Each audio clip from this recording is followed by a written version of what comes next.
परिवार और लिन परिवार भगोड़े नहीं थे, इसलिए वे आमतौर पर बूढ़े, कमजोर, महिलाओं और बच्चों को नहीं मारते थे। ये हुआन के समूह की आवाज़ें सुनने के बाद वे तुरंत दौड़ पड़े। कुछ समय बाद लोगों की संख्या बढ़कर लगभग 150 हो गई, लेकिन ये परिवार के पहले बुजुर्ग और दूसरे बुजुर्ग अभी भी कहीं दिखाई नहीं दे रहे थे। यहाँ तक कि लिन परिवार के मध्य चरण के 7वें चरण के मार्शल पाथ बुजुर्ग भी कहीं नहीं दिखे। ऐसा लग रहा था कि कोई समस्या है। आओ साथ में बाहर चलते हैं। ये झांग का चेहरा उदास था। इस बार चेन परिवार का विनाश एक तय सौदा था, लेकिन उन्हें उम्मीद नहीं थी कि वो परिवार का समर्थन इतनी जल्दी मिलेगा। इसके अलावा वो परिवार का वुलियांग 8वें चरण के मार्शल पद तक टूट गया था। यह अच्छा संकेत नहीं था। हालांकि दोनों परिवारों के हाथ मिलाने से वो परिवार को भी 2 बार सोचना पड़ेगा। आखिरकार 8वें चरण का मार्शल पद सर्वशक्तिमान नहीं था। ये और लिन परिवार के 100 लोग ऐसे ही बाहर चले गए। जब नगर रक्षकों ने उन्हें देखा तो वे तुरंत पीछे हट गए। जल्द ही वे चेन परिवार के गेट के सामने पहुंचे। इस समय चेन परिवार के गेट के सामने भी बड़ी संख्या में लोग जमा थे। बख्तरबंद शहर रक्षक थे, लेकिन कुछ अपरिचित आंकड़े भी थे। बिना किसी आश्चर्य के वे वो परिवार के लोग थे। यहाँ कम से कम 300 से 400 लोग थे, ये और लिन परिवार के लोगों से भी ज्यादा। हालांकि उनमें से अधिकांश भर्ती किए गए सिटी गार्ड थे। उनकी ताकत 3रे और 4थे चरण के मार्शल पद के बीच थी। उनमें से बहुत कम 5वें चरण के मार्शल पद पर थे। उन्हें तोप का चारा माना जा सकता है।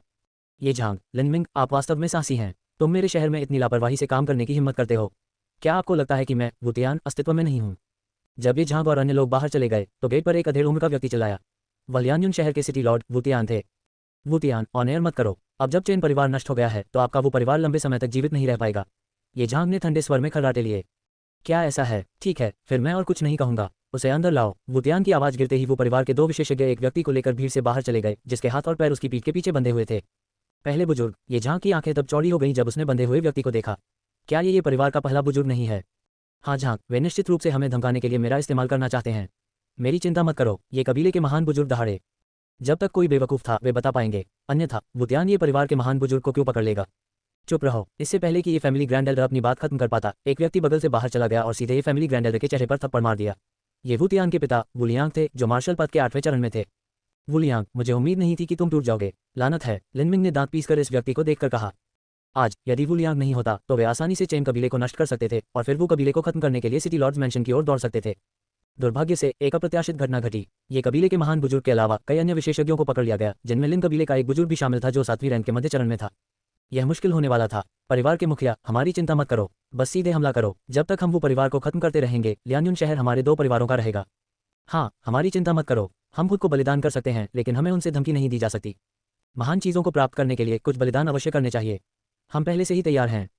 वो कबीले द्वारा कुल 15 लोगों को पकड़ लिया गया। वे सभी अपनी बलि देने के लिए तैयार थे। आखिरकार ऐसी स्थिति में जहां दोनों परिवारों ने हाथ मिलाया, भले ही वो कबीले के पास 8वें चरण का मार्शल पद विशेषज्ञ हो, वे विरोध करने में सक्षम नहीं होंगे। आप सभी चुप रहो। वुलियांग चिल्लाया और अपना हाथ हिलाकर अपने आसपास के लोगों को बंदियों को ले जाने और उनके मुंह बंद करने का संकेत दिया। लियान्युन शहर के सिटी लॉर्ड वुतियान ने भी एक कदम आगे बढ़ाया और कहा, चेन कबीले, ये कबीले, तुम मेरे लियान्युन शहर में लापरवाही से काम करने की हिम्मत करते हो। अब मैं तुम्हें एक मौका दूंगा। अपने सारे हथियार नीचे रख दो और मैं तुम्हें जाने देने पर विचार करूंगा। बकवास, कोई तुरंत चिल्लाया। क्या मजाक है? जब तक ये कबीले और लिन कबीले को खत्म कर दिया गया, लियान्युन शहर वो कबीले का रहेगा।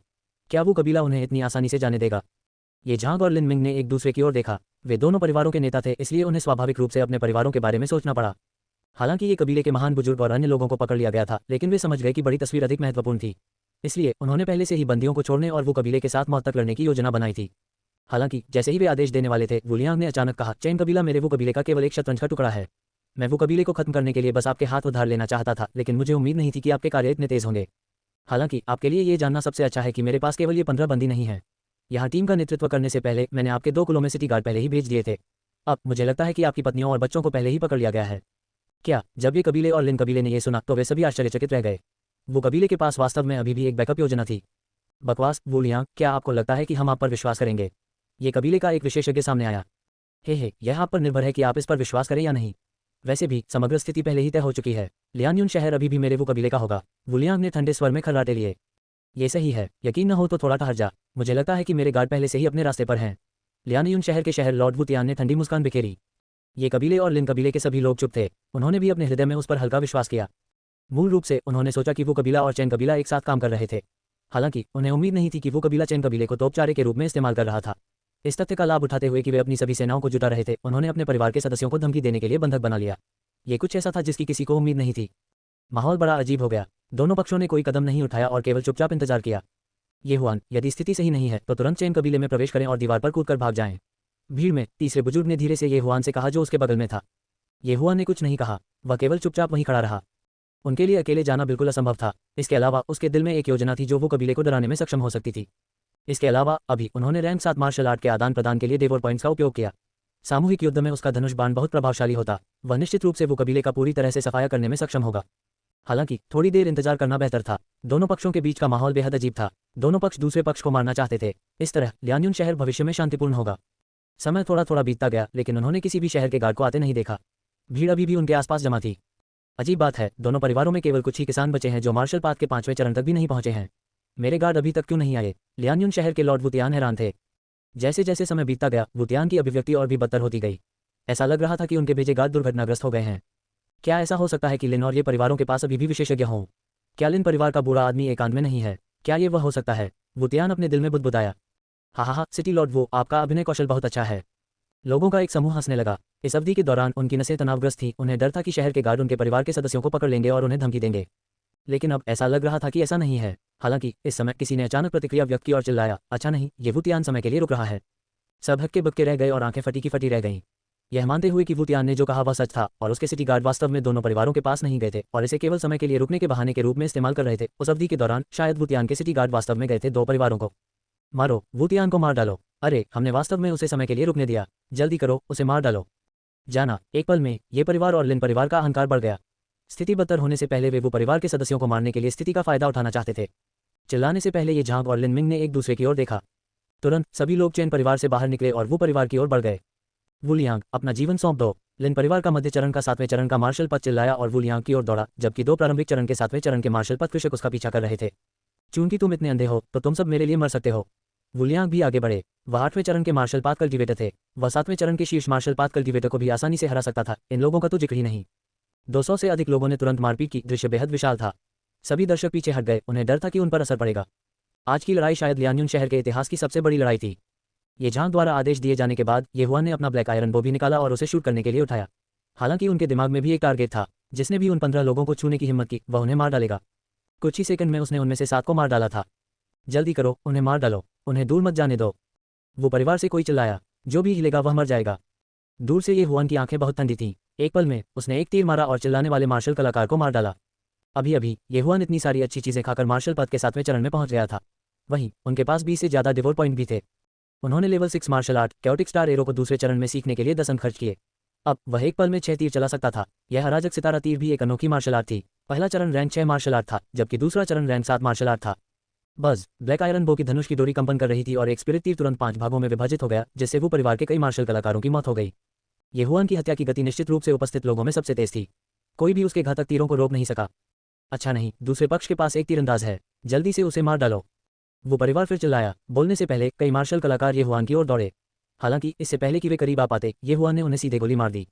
आधे मिनट से भी कम समय में येहुआन द्वारा मारे गए मार्शल कलाकारों की संख्या पहले ही 10 तक पहुंच गई थी। वो परिवार का प्रभाव भी बहुत बड़ा था। वो परिवार के 100 विशेषज्ञों के अलावा 200 सिटी गार्ड भी थे। हालांकि ये सिटी गार्ड मूल रूप से मार्शल पद के 5वें चरण से नीचे थे। उन्हें तोप का चारा माना जाता था। भले ही वे सभी मर जाएं, वुतियान दुखी नहीं होंगे। हालांकि जैसे जैसे समय बीतता गया, संख्या में वो परिवार का लाभ कम स्पष्ट होता गया। येहुआन, अच्छा काम, उन्हें बचाने में हमारी मदद करें। तीसरा बुजुर्ग अचानक चिल्लाया और फिर कई विशेषज्ञों के साथ दौड़ पड़ा। हालांकि येहुआन का तीरंदाजी कौशल असाधारण था, लेकिन वो कबीले के विशेषज्ञों के लिए बंधे हुए बंदियों को मारना मुश्किल नहीं था। इस समय महान बुजुर्ग, दूसरे बुजुर्ग और अन्य लोगों के अलावा 7 लोग पहले ही तलवार क्यूई से मारे जा चुके थे।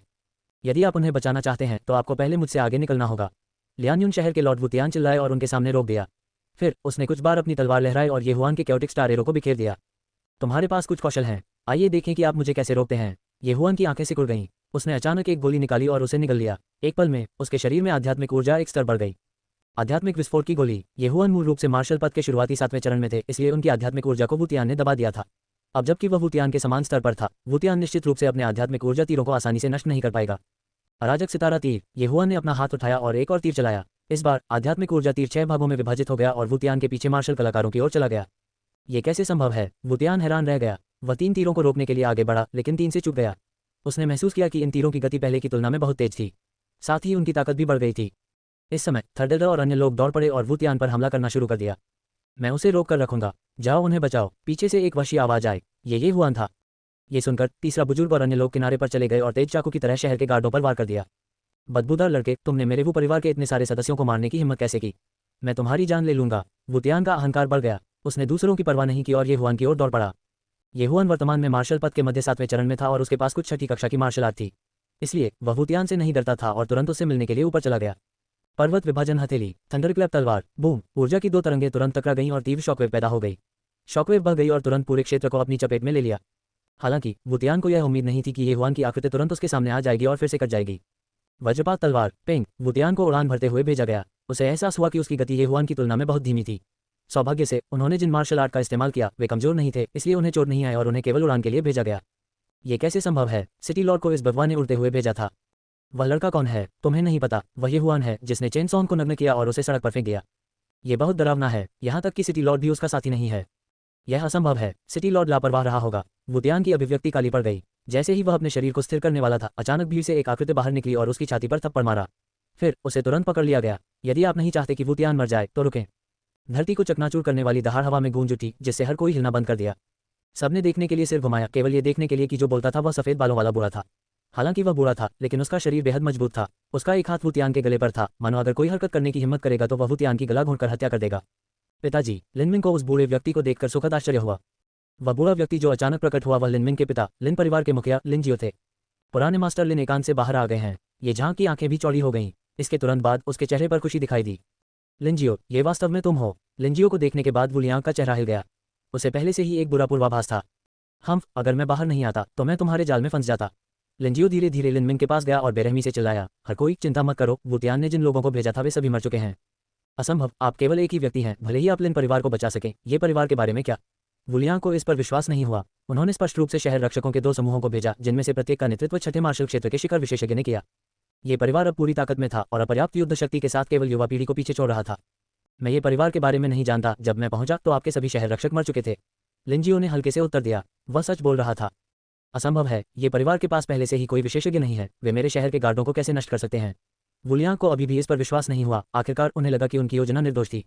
उन्होंने लिनजियो की अप्रत्याशित घटना पर भी विचार किया, लेकिन ये परिवार के बारे में क्या? क्या ऐसा हो सकता है कि कोई विशेषज्ञ वहां से गुजरा हो और ये परिवार को बचाया हो? अंकल लिन, क्या आपने जो कहा वह सच है? ये झांग ने भी इस पर विश्वास करने की हिम्मत नहीं की। ये सच है। जब मैं पहुंचा तो ये परिवार के गेट के सामने शहर के गार्ड पहले ही मर चुके थे। उनके सभी सिर काट दिए गए। मुझे नहीं पता कि यह किसने किया। लिनजियो ने सिर हिलाया और वुतियान को peak 6 stage martial path cultivator को सौंप दिया। अगर वह कुछ भी मजेदार कोशिश करता है तो तुरंत उसका सिर काट दें। जब लिनजियो सामने आए तो वो परिवार के भाग्य का फैसला पहले ही हो चुका था। बाकी बंधकों को पहले ही बचा लिया गया था। उनके बिना वो परिवार दोनों परिवारों की संयुक्त ताकतों का सामना करने में सक्षम नहीं होगा। लानत है, वुलियांग ने अपने दिल में शाप दिया। उनके अपने बेटे को वास्तव में लिनजियो ने पकड़ लिया था। ये परेशानी भरा होने वाला था। ठीक इसी समय लिनजियो अचानक चिल्लाया, वुलियांग, बाहर आओ और लड़ो। उन शब्दों को सुनकर वुलियांग ने अपनी आंखें सिकोड़ लीं और आगे बढ़ गए। उसने ये भी सुना था कि लिनजियो टूट रहा था, लेकिन उसे नहीं पता था कि लिनजियो टूट गया था या नहीं। लेकिन भले ही लिनजियो टूट गया था, इससे कोई फर्क नहीं पड़ता क्योंकि वह भी 8वें चरण में था। मार्शल पथ। जब उन्होंने वुलियांग को बाहर निकलते देखा तो लिनजियो ने आगे कहा, वुलियांग, यदि आप अभी आत्मसमर्पण करते हैं तो मैं आपकी जान बख्श सकता हूँ। क्या? वुलियांग ने लिनजियो को अविश्वास से देखा। वे दोनों 70 साल से अधिक उम्र के थे, लेकिन लिनजियो अभी भी ऐसे मजेदार शब्द कहने में सक्षम थे। आज का दिन खूनी लड़ाई के लिए नियत है। लिनजियो, इतनी बकवास मत करो। चलो भी। वुलियांग ने अपना लबादा लहराया और लड़ने का रुख अपनाया। वो परिवार की थंडरबर्स्ट मुठ थी। लिनजियो ने इसे एक नज़र में पहचान लिया। वह बाहर निकल गया और चुपचाप वहीं खड़ा रहा। ये देखकर वुलियांग का गुस्सा बढ़ गया। लिनजियो वास्तव में बिल्कुल भी तैयार नहीं था। जाहिर है वह उसे नीचे देख रहा था। लिनजियो, मरो, वुलियांग गरजे। उसने अपने पैर पटक दिए और एक क्रूर बाघ की तरह आगे की ओर झपट्टा मारा। उपस्थित सभी लोगों ने आंखें फोड़कर खोल दी। ये शिखर की लड़ाई थी। किसी को ये जानना होगा कि 8वें चरण के मार्शल पाथ कृषकों के बीच लड़ाई देखना दुर्लभ था।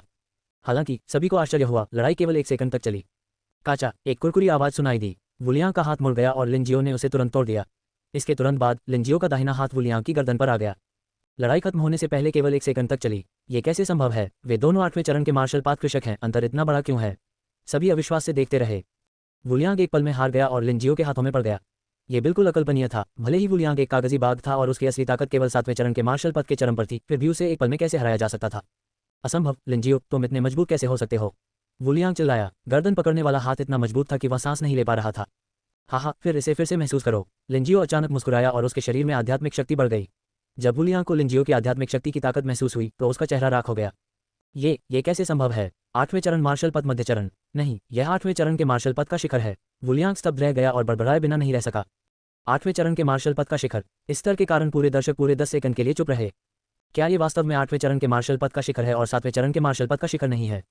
हाँ, ये सही है। मैं अब 8वें चरण के मार्शल पथ के शिखर पर हूँ। मैं 9वें चरण के मार्शल पथ को तोड़ने की कोशिश कर रहा था, 8वें चरण के मार्शल पथ को नहीं। क्या आप समझते हैं? लिनजियो की आवाज़ धीरे धीरे खत्म हो गई। सब इतने चौंक गए कि बेजुबान हो गए। इतने कम समय में लिनजियो ने वास्तव में पूरे 9वें चरण को तोड़ दिया। क्या वह अभी भी इंसान है? इसके अलावा यहाँ तक कि लिन मिंग उनके बेटे के रूप में नहीं जानते थे कि उनके पिता इतने मजबूत हो गए थे। किसी को पता होना चाहिए कि लिन जियो को केवल स्वर्गीय युआन संप्रदाय के प्रवर्तक ने आधे घंटे के लिए पढ़ाया था। केवल आधे घंटे में ही उनमें इतना बड़ा सुधार हो गया। यूजिन कितना मजबूत है।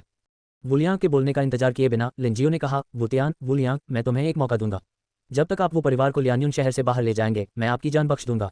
इसके बारे में क्या ख्याल है? यह लियानयुन शहर के सिटी लॉर्ड वुतियान स्तब्ध रह गए। वर्तमान स्थिति स्पष्ट रूप से ये थी कि उनका वो परिवार समाप्त हो गया था।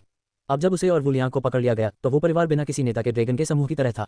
उनमें शायद अब और लड़ने की इच्छा शक्ति नहीं थी। लिन जियो, क्या तुम गंभीर हो? आप मेरे वो परिवार को जाने देने को तैयार हैं? वुतियान ने भी इस पर विश्वास करने की हिम्मत नहीं की। उनके सामने अपने वो परिवार को खत्म करने का एक अच्छा अवसर था। जब तक उसका वो परिवार गिर गया, लियानयुन शहर लिन परिवार का रहेगा। लियानयुन शहर जैसे अनगिनत छोटे शहर थे, केवल एक बड़े शहर के सिटी लॉर्ड का ही आधिकारिक पद होता था। भले ही वह लियानयुन शहर के सिटी लॉर्ड की मृत्यु हो गई, गहन सूर्य साम्राज्य को कोई परवाह नहीं होगी। ये सही है, जब तक तुम उन्हें जाने दोगे, मैं तुम्हें और तुम्हारे पिता को जाने दूंगा। मैं आपके वो परिवार को भी लियानयुन शहर से सुरक्षित निकलने दूंगा। लिन जियो ने सिर हिलाया। वुलियांग, जिसका लिन जियो द्वारा गला दबाया जा रहा था, झिझक रहा था। ताबूत में उसका आधा पैर पहले से ही था। अधिक से अधिक वह अगले 10 वर्षों तक जीवित रह सकता था। यदि उनकी मृत्यु हो गई तो ये ठीक था, लेकिन वो परिवार का निर्माण उनके द्वारा किया गया था। वह नहीं चाहते थे कि उनकी मृत्यु के बाद वो परिवार उनके साथ रहे। जहाँ जीवन है वहाँ आशा है। वुतियान ने अपने पिता की ओर देखा और तुरंत सिर हिलाया। ठीक है, मैं तुमसे वादा करता हूँ। बहुत अच्छा। लिन जियो ने संतुष्टि में अपना सिर हिलाया और वुलियांग को रिहा कर दिया। वुतियान को भी रिहा कर दिया गया। दोनों पक्षों ने लेन देन पूरा कर लिया था। लिन जियो ने भी अपनी बात रखी। चलो चलें, वुतियान चिल्लाया और समूह के साथ जाने के लिए तैयार हो गया। रुको, लिन जियो ने अचानक उन्हें रोक दिया। वुलियांग की अभिव्यक्ति बदल गई और चिल्लाया, लिन जियो, क्या तुम अपने शब्दों से पीछे हट रहे हो? मैं, लिन जियो, अपने वचन का पक्का आदमी हूँ, लेकिन मैंने कभी नहीं कहा कि आप वो परिवार में लौट सकते हैं। आज से वो परिवार लियानयुन शहर में मौजूद नहीं रहेगा। लिन जियो ने अपनी बात समाप्त करने के बाद लिन मिंग की ओर रुख किया और कहा, कुछ लोगों को लाओ और वो परिवार पर छापा मारो। क्या आप हिम्मत करते हैं? वुलियांग चिल्लाया। मैं हिम्मत क्यों नहीं करूंगा? मैं आप सभी को अकेले मार सकता हूँ। क्या आपको लगता है कि मैं हिम्मत नहीं करता? लिन जियो ने ठंड से घूर कर देखा। अच्छा, बहुत अच्छा, विजेता सब लेता है। मैं, वुलियांग, ये याद रखूंगा। वुलियांग ने ठंडे स्वर में खर्राटे लिए। वो परिवार का समूह भी हिलना बंद कर दिया और चुपचाप अपनी जगह पर खड़ा हो गया। इस समय वे चॉपिंग बोर्ड पर मछली की तरह थे, वध किए जाने की प्रतीक्षा कर रहे थे। इस समय लिनमिंग कुछ विशेषज्ञों को वो परिवार में लाए और वो परिवार पर कब्जा कर लिया। फिर लिनजियो ने वो परिवार के अभिषेककर्ताओं के लिए एक जैतून शाखा का विस्तार किया। लियानयुन शहर के सिटी लॉर्ड के रूप में वुतियान के अधीन चेन परिवार की तुलना में अधिक विशेषज्ञ थे। हालांकि ये सभी लोग लिनजियो की ताकत से हैरान थे और तुरंत लिन परिवार के पक्ष में चले गए। कुछ ही समय बाद इन सभी अभिषेककर्ताओं ने वो परिवार छोड़ दिया और लिन परिवार में शामिल हो गए। अब जब वो परिवार ने सिटी लॉर्ड मैंशन पर कब्जा कर लिया था तो वुतियान का अनुसरण करने का क्या मतलब था? जल्द ही लिनमिंग सैकड़ों लोगों के साथ लौट आए। ये सभी वो परिवार के सदस्य थे। फिर वो परिवार को लियानयुन शहर से बाहर खदेड़ दिया गया। शहर के चारों द्वार बंद करो, किसी को भी शहर छोड़ने की इजाजत नहीं है। वो परिवार के सदस्यों के लियानयुन शहर छोड़ने के बाद लिनजियो ने आदेश दिया। अब जब उसने वुतियान को लियानयुन शहर से बाहर खदेड़ दिया था तो वह लियानयुन शहर का सिटी लॉर्ड था। इस मामले का अंत माना जा सकता है। लियानयुन शहर के सिटी लॉर्ड को उसके परिवार के साथ लियानयुन शहर से बाहर खदेड़ दिया गया। ये निश्चित रूप से एक बड़ा मामला था। हालांकि यह कोई बड़ी बात नहीं थी। एक साम्राज्य के लिए राजवंशों को बदलना आम बात थी। जब तक लियानयुन शहर करों का भुगतान करता रहेगा तब तक ये ठीक रहेगा। अब जब चेन परिवार और वो परिवार नष्ट हो गए तो उनकी संपत्तियां विभाजित हो गईं। ये परिवार को चेन परिवार और लिन परिवार को वो परिवार मिला। भले ही लिन परिवार ने पाई का बड़ा हिस्सा ले लिया था, अगर लिन जियो नहीं होता तो चीजें इतनी आसानी से समाप्त नहीं होती। हालांकि येहुआन के मन में उस समय एक योजना थी और वह वो परिवार को डराने के लिए शैटरिंग क्लाउड संप्रदाय का उपयोग करना था। यहाँ तक कि शैटरिंग क्लाउड संप्रदाय में भी शायद 15 वर्षीय 7वें स्तर का मार्शल कलाकार नहीं था। वो परिवार कितना भी मजबूत क्यों न हो, क्या वे बिखरते बादल संप्रदाय से भी मजबूत हो सकते हैं? बिखरते बादल संप्रदाय का कोई भी यादृच्छिक व्यक्ति वो परिवार को नष्ट कर सकता है। इस बार येहुआन को भी काफी फायदा हुआ था। हालांकि चेन परिवार का खजाना उसके द्वारा छीन लिया गया था। ये परिवार ने चेन परिवार की सभी संपत्तियां प्राप्त कर ली थी। जब समय आया, क्या उन्हें अभी भी पर्याप्त धन न होने की चिंता करनी होगी? इस समय ये और लिन परिवार कुछ मामलों पर चर्चा करने के लिए सिटी लॉर्ड्स मैंशन के मुख्य हॉल में एकत्र हुए थे। वर्तमान सिटी लॉर्ड लिनजियो नहीं बल्कि लिनमिंग थे, क्योंकि लिनजियो को लगा कि वह बहुत बूढ़े हो गए हैं। लिन परिवार और ये परिवार के बीच अच्छे संबंध थे और उनका एक ही पूर्वज था, इसलिए लिन परिवार ये परिवार के साथ कुछ नहीं करेगा। मामला खत्म हो गया था, लेकिन लिन परिवार ने येहुआन की ताकत पर सवाल उठाया था। जब येहुआन ने लिन परिवार का दौरा किया था तब वह केवल 6ठे स्तर के मार्शल पद के मध्य में था। वह कुछ ही घंटों में 7वें स्तर के मार्शल पद तक कैसे पहुंच सकता था? अब अगर येहुआन ने कोई बहाना ढूंढने की कोशिश भी की तो भी वह इसे छिपा नहीं पाएगा। इस प्रकार वह केवल ये प्रकट कर सका कि वह अपनी ताकत बढ़ाने के लिए प्राकृतिक खजाने को खा सकता है। येहुआन की क्षमता के बारे में जानने के बाद लिन परिवार के ऊपरी वर्ग चौंक गए और लिन जियो भी। वरिष्ठ, इस बच्चे का शरीर असाधारण है, इसलिए उसे बड़ी मात्रा में खेती के संसाधनों की आवश्यकता है। मेरे पास यहाँ खेती की कुछ तकनीकें हैं जिन पर आप एक नज़र डाल सकते हैं। येहुआन ने अपनी नकल की गई मार्शल आर्ट को बाहर निकाला, जिसमें कैओटिक स्टार एरो भी शामिल था। क्या 7वीं कक्षा की मार्शल आर्ट? लिन जियो हैरान रह गए। आखिरकार लियानयुन शहर में कभी भी 7वीं कक्षा की मार्शल आर्ट नहीं हुई थी। हालांकि जब उन्होंने देखा कि यह मार्शल आर्ट तीरंदाजी से संबंधित है तो उनकी आंखें बंद हो गईं। यह मार्शल आर्ट अच्छा है। इसके साथ मेरे लिन परिवार की शिकार टीम की दक्षता कई गुना बढ़ जाएगी। इस समय लिनमिंग ने अचानक कहा। प्रत्येक परिवार में एक शिकार टीम होती थी जो बाहर राक्षसों के शिकार के लिए जिम्मेदार होती थी। हालांकि वे आमतौर पर अधिक सामान्य विधि का उपयोग करते थे। हालांकि जब लिनमिंग ने ये परिवार के गेट के सामने ये हुआन की लड़ाई देखी तो उन्हें एहसास हुआ कि उनका तीरंदाजी कौशल बुरा नहीं था। लंबी दूरी का तो जिक्र ही नहीं, अगर वे तीरंदाजी टीम बना सके तो वे दुश्मन को करीब आने से पहले भारी कीमत चुकाने में सक्षम होंगे। उसके बाद ये हुआन ने कुछ और मार्शल आर्ट तकनीकें निकाली। लिनमिंग बहुत उदार थे और उन्होंने इन सभी मार्शल आर्ट तकनीकों को खरीदने के लिए 30 मिलियन टन चांदी खर्च की। इसके अलावा ये हुआन ने अपना सबक सीख लिया था। उन्होंने जानबूझकर लिनमिंग से ऐसी वस्तुएं तैयार करने के लिए कहा जिनकी कीमत 10 लाख टन से अधिक चांदी हो। इस तरह वह भक्षण अन्न प्राप्त करने में सक्षम होगा। इन वस्तुओं की मदद से ये हुआन सीधे 7वीं कक्षा के मार्शल पद के मध्य तक पहुंच गया। उसे बहुत सारे भक्षण अन्न भी प्राप्त हुए। अब उनकी लंबी दूरी की आक्रमण क्षमता खराब नहीं थी, लेकिन करीबी लड़ाकू मार्शल आर्ट का स्तर ऊंचा नहीं था। इसलिए उन्होंने 7वीं कक्षा की कुछ मार्शल आर्ट तकनीकों को खरीदने के लिए कुछ अन्न खर्च किए। हालांकि इस बार लिन परिवार के पास मार्शल आर्ट खरीदने के लिए पर्याप्त तरल धन नहीं था, इसलिए ये हुआन ने उन्हें क्रेडिट पर खरीदने की अनुमति दी। जब उनके पास पैसे होते तो वे उसे भुगतान कर देते। वो परिवार को लियान्यून शहर छोड़े हुए 3 दिन हो गए थे। इन 3 दिनों में ये और लिन परिवार बहुत व्यस्त थे क्योंकि उन्हें चेन और वो परिवार के व्यवसायों को संभालना था। वे पहले से ही बहुत व्यस्त थे। इतने बड़े आयोजन के बाद ये हुआन ने भी 3 दिन तक घर में आराम किया। वह साधारण योद्धाओं से भिन्न था। खेती का बिल्कुल भी असर नहीं हुआ, इसलिए वह केवल मार्शल आर्ट का अभ्यास कर सकता था। इस समय ये परिवार के पिछले पहाड़ पर एक युवक तलवारबाजी का अभ्यास कर रहा था। ये व्यक्ति ये हुआन था जो 7वीं कक्षा के मार्शल पद के मध्य तक पहुंच गया था। वर्तमान वह ये परिवार की लड़ाकू ताकत की पहली पंक्ति थी।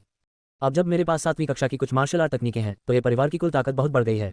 ऐसा लगता है कि मुझे 120 स्प्लिट लाइन प्राप्त करने के लिए कुछ समय निकालना होगा। ये हुआन ने अपनी लंबी तलवार रख दी और मन ही मन सोचा। अब उनकी 120 स्प्लिट लाइन सक्रिय नहीं हुई थी। यह अभी भी केवल 1/100 था। वह इस मामले पर विचार कर रहा था। जब तक ये रक्तरेखा उनके पास थी उनकी ताकत निश्चित रूप से बहुत बढ़ जाएगी। वह उच्च स्तर के लोगों को भी चुनौती देने और कमजोरों के रूप में जीतने में सक्षम होगा। ठीक इसी समय एक सुंदर आकृति अचानक उसकी ओर दौड़ पड़ी। ये हुआन, खाने का समय। ये खूबसूरत आकृति भागकर ये हुआन की तरफ आए और बांस की टोकरी अपने हाथ में सौंप दी। हाँ, यह मैं हूँ। क्या गलत है? मैं आपके लिए दोपहर का भोजन लाया और आप खुश नहीं हैं। जल्दी करो और मुझे धन्यवाद दो। ज़ुक्विंग ने भौहें सिकोड़ ली और असंतोष के साथ कहा। हाँ हाँ हाँ, धन्यवाद मिस। क्या तुम चाहते हो कि मैं तुम्हें अपने शरीर से बदला दूं? ये हुआन ने बांस की टोकरी ली और मजाक में कहा। आप चाहें। ज़ुक्विंग ने अपनी आंखें घुमाई और ये हुआन के सामने बैठ गई। थोड़ी देर उसे देखने के बाद उसने पूछा, अब जब लियान्यून शहर आपके 2 परिवारों का है तो क्या आप मेरी मदद करना शुरू करेंगे? मदद करना? क्या मदद? ये हुआन ने आश्चर्य से अपना सिर उठाया। तुम कमीने, तुम वास्तव में भूल गए। आपने कहा था कि आप मेरी मदद करेंगे। ज़ुक्विंग ने ये हुआन के पैर पर लात मारी जिससे स्पष्ट पदचिह्न निकल गया।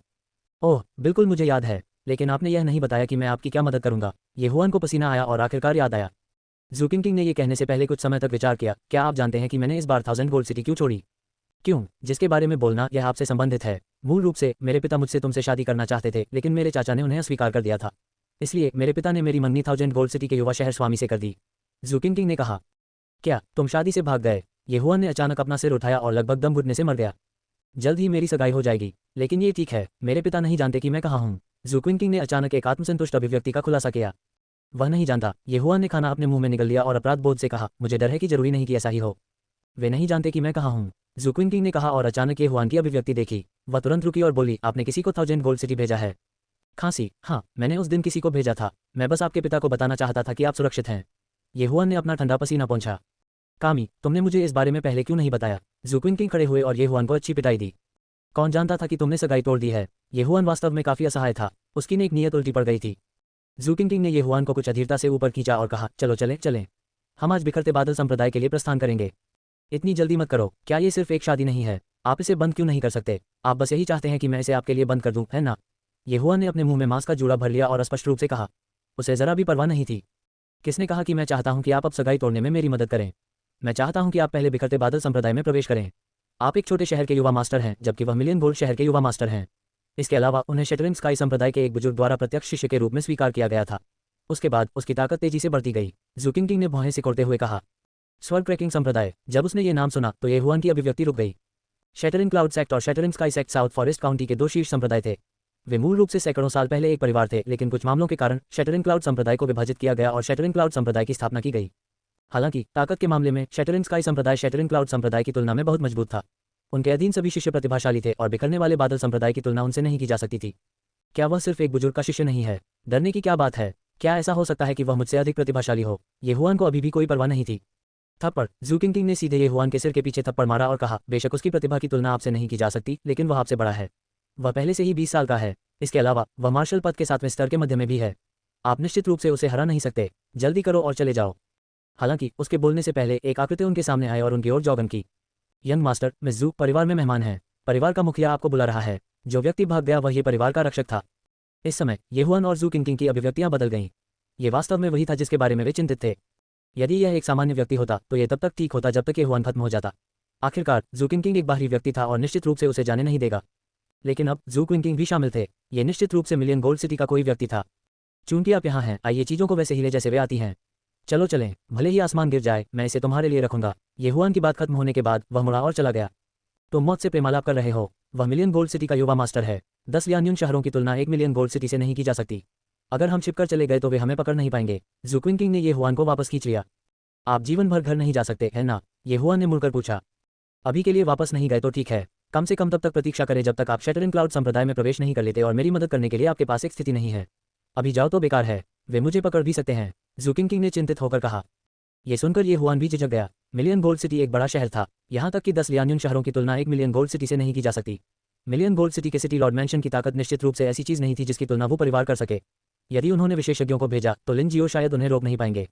ठीक है, चलो चुपचाप भाग जाएं। येहुआन ने सिर हिलाया। किसी भी स्थिति में वह अपनी 120 ब्लड लाइन को सक्रिय करने के लिए जल्दी बाहर जाना और 7वीं श्रेणी के कुछ राक्षसी जानवरों का शिकार करना चाहता था।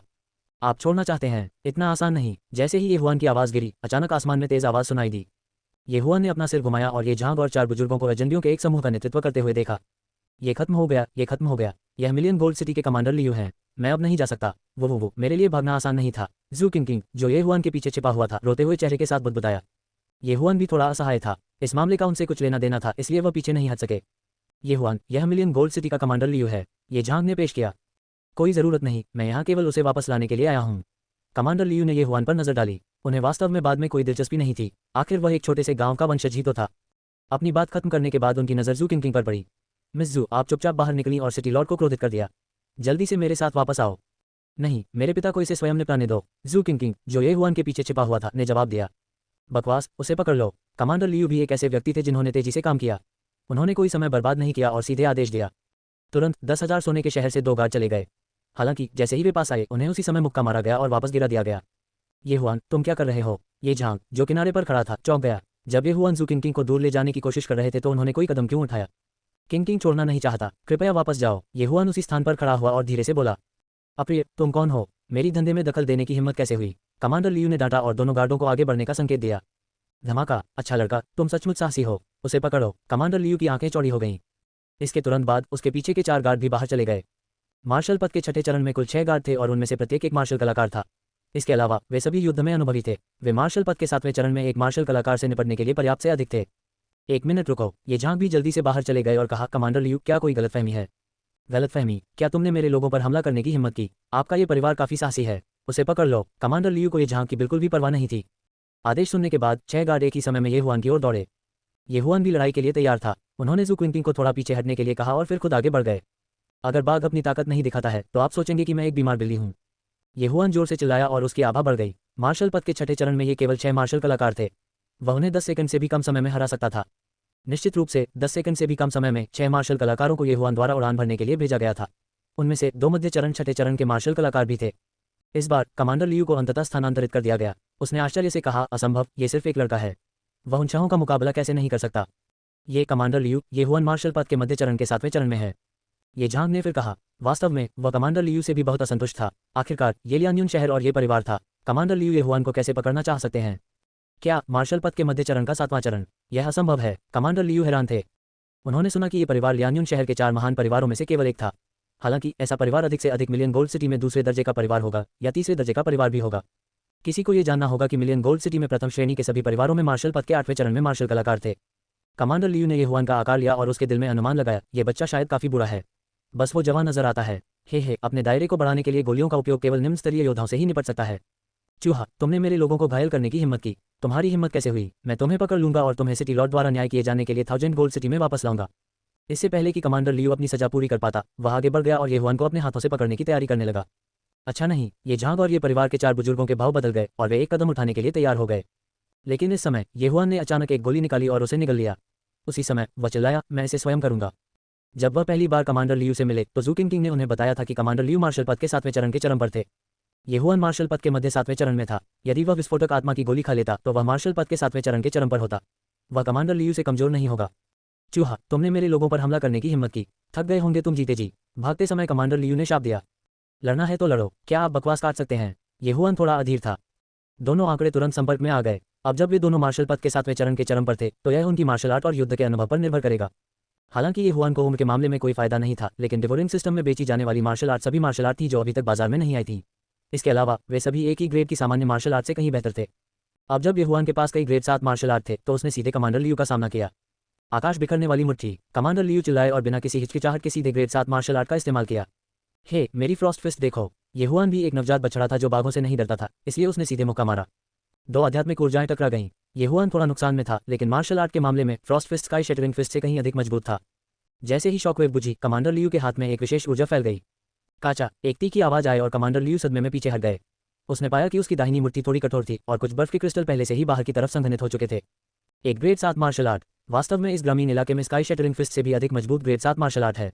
इसके अलावा आध्यात्मिक विस्फोट गोली के साथ क्या सौदा है। कमांडर लियू हैरान थे, लेकिन उन्हें इस पर विश्वास नहीं हुआ, इसलिए वह फिर से आगे बढ़े। आकाश बिखरने वाली मुट्ठी, ठंड मुट्ठी। उन दोनों के बीच कुछ देर तक मारपीट हुई और इस बार कमांडर लियू ही नुकसान में थे।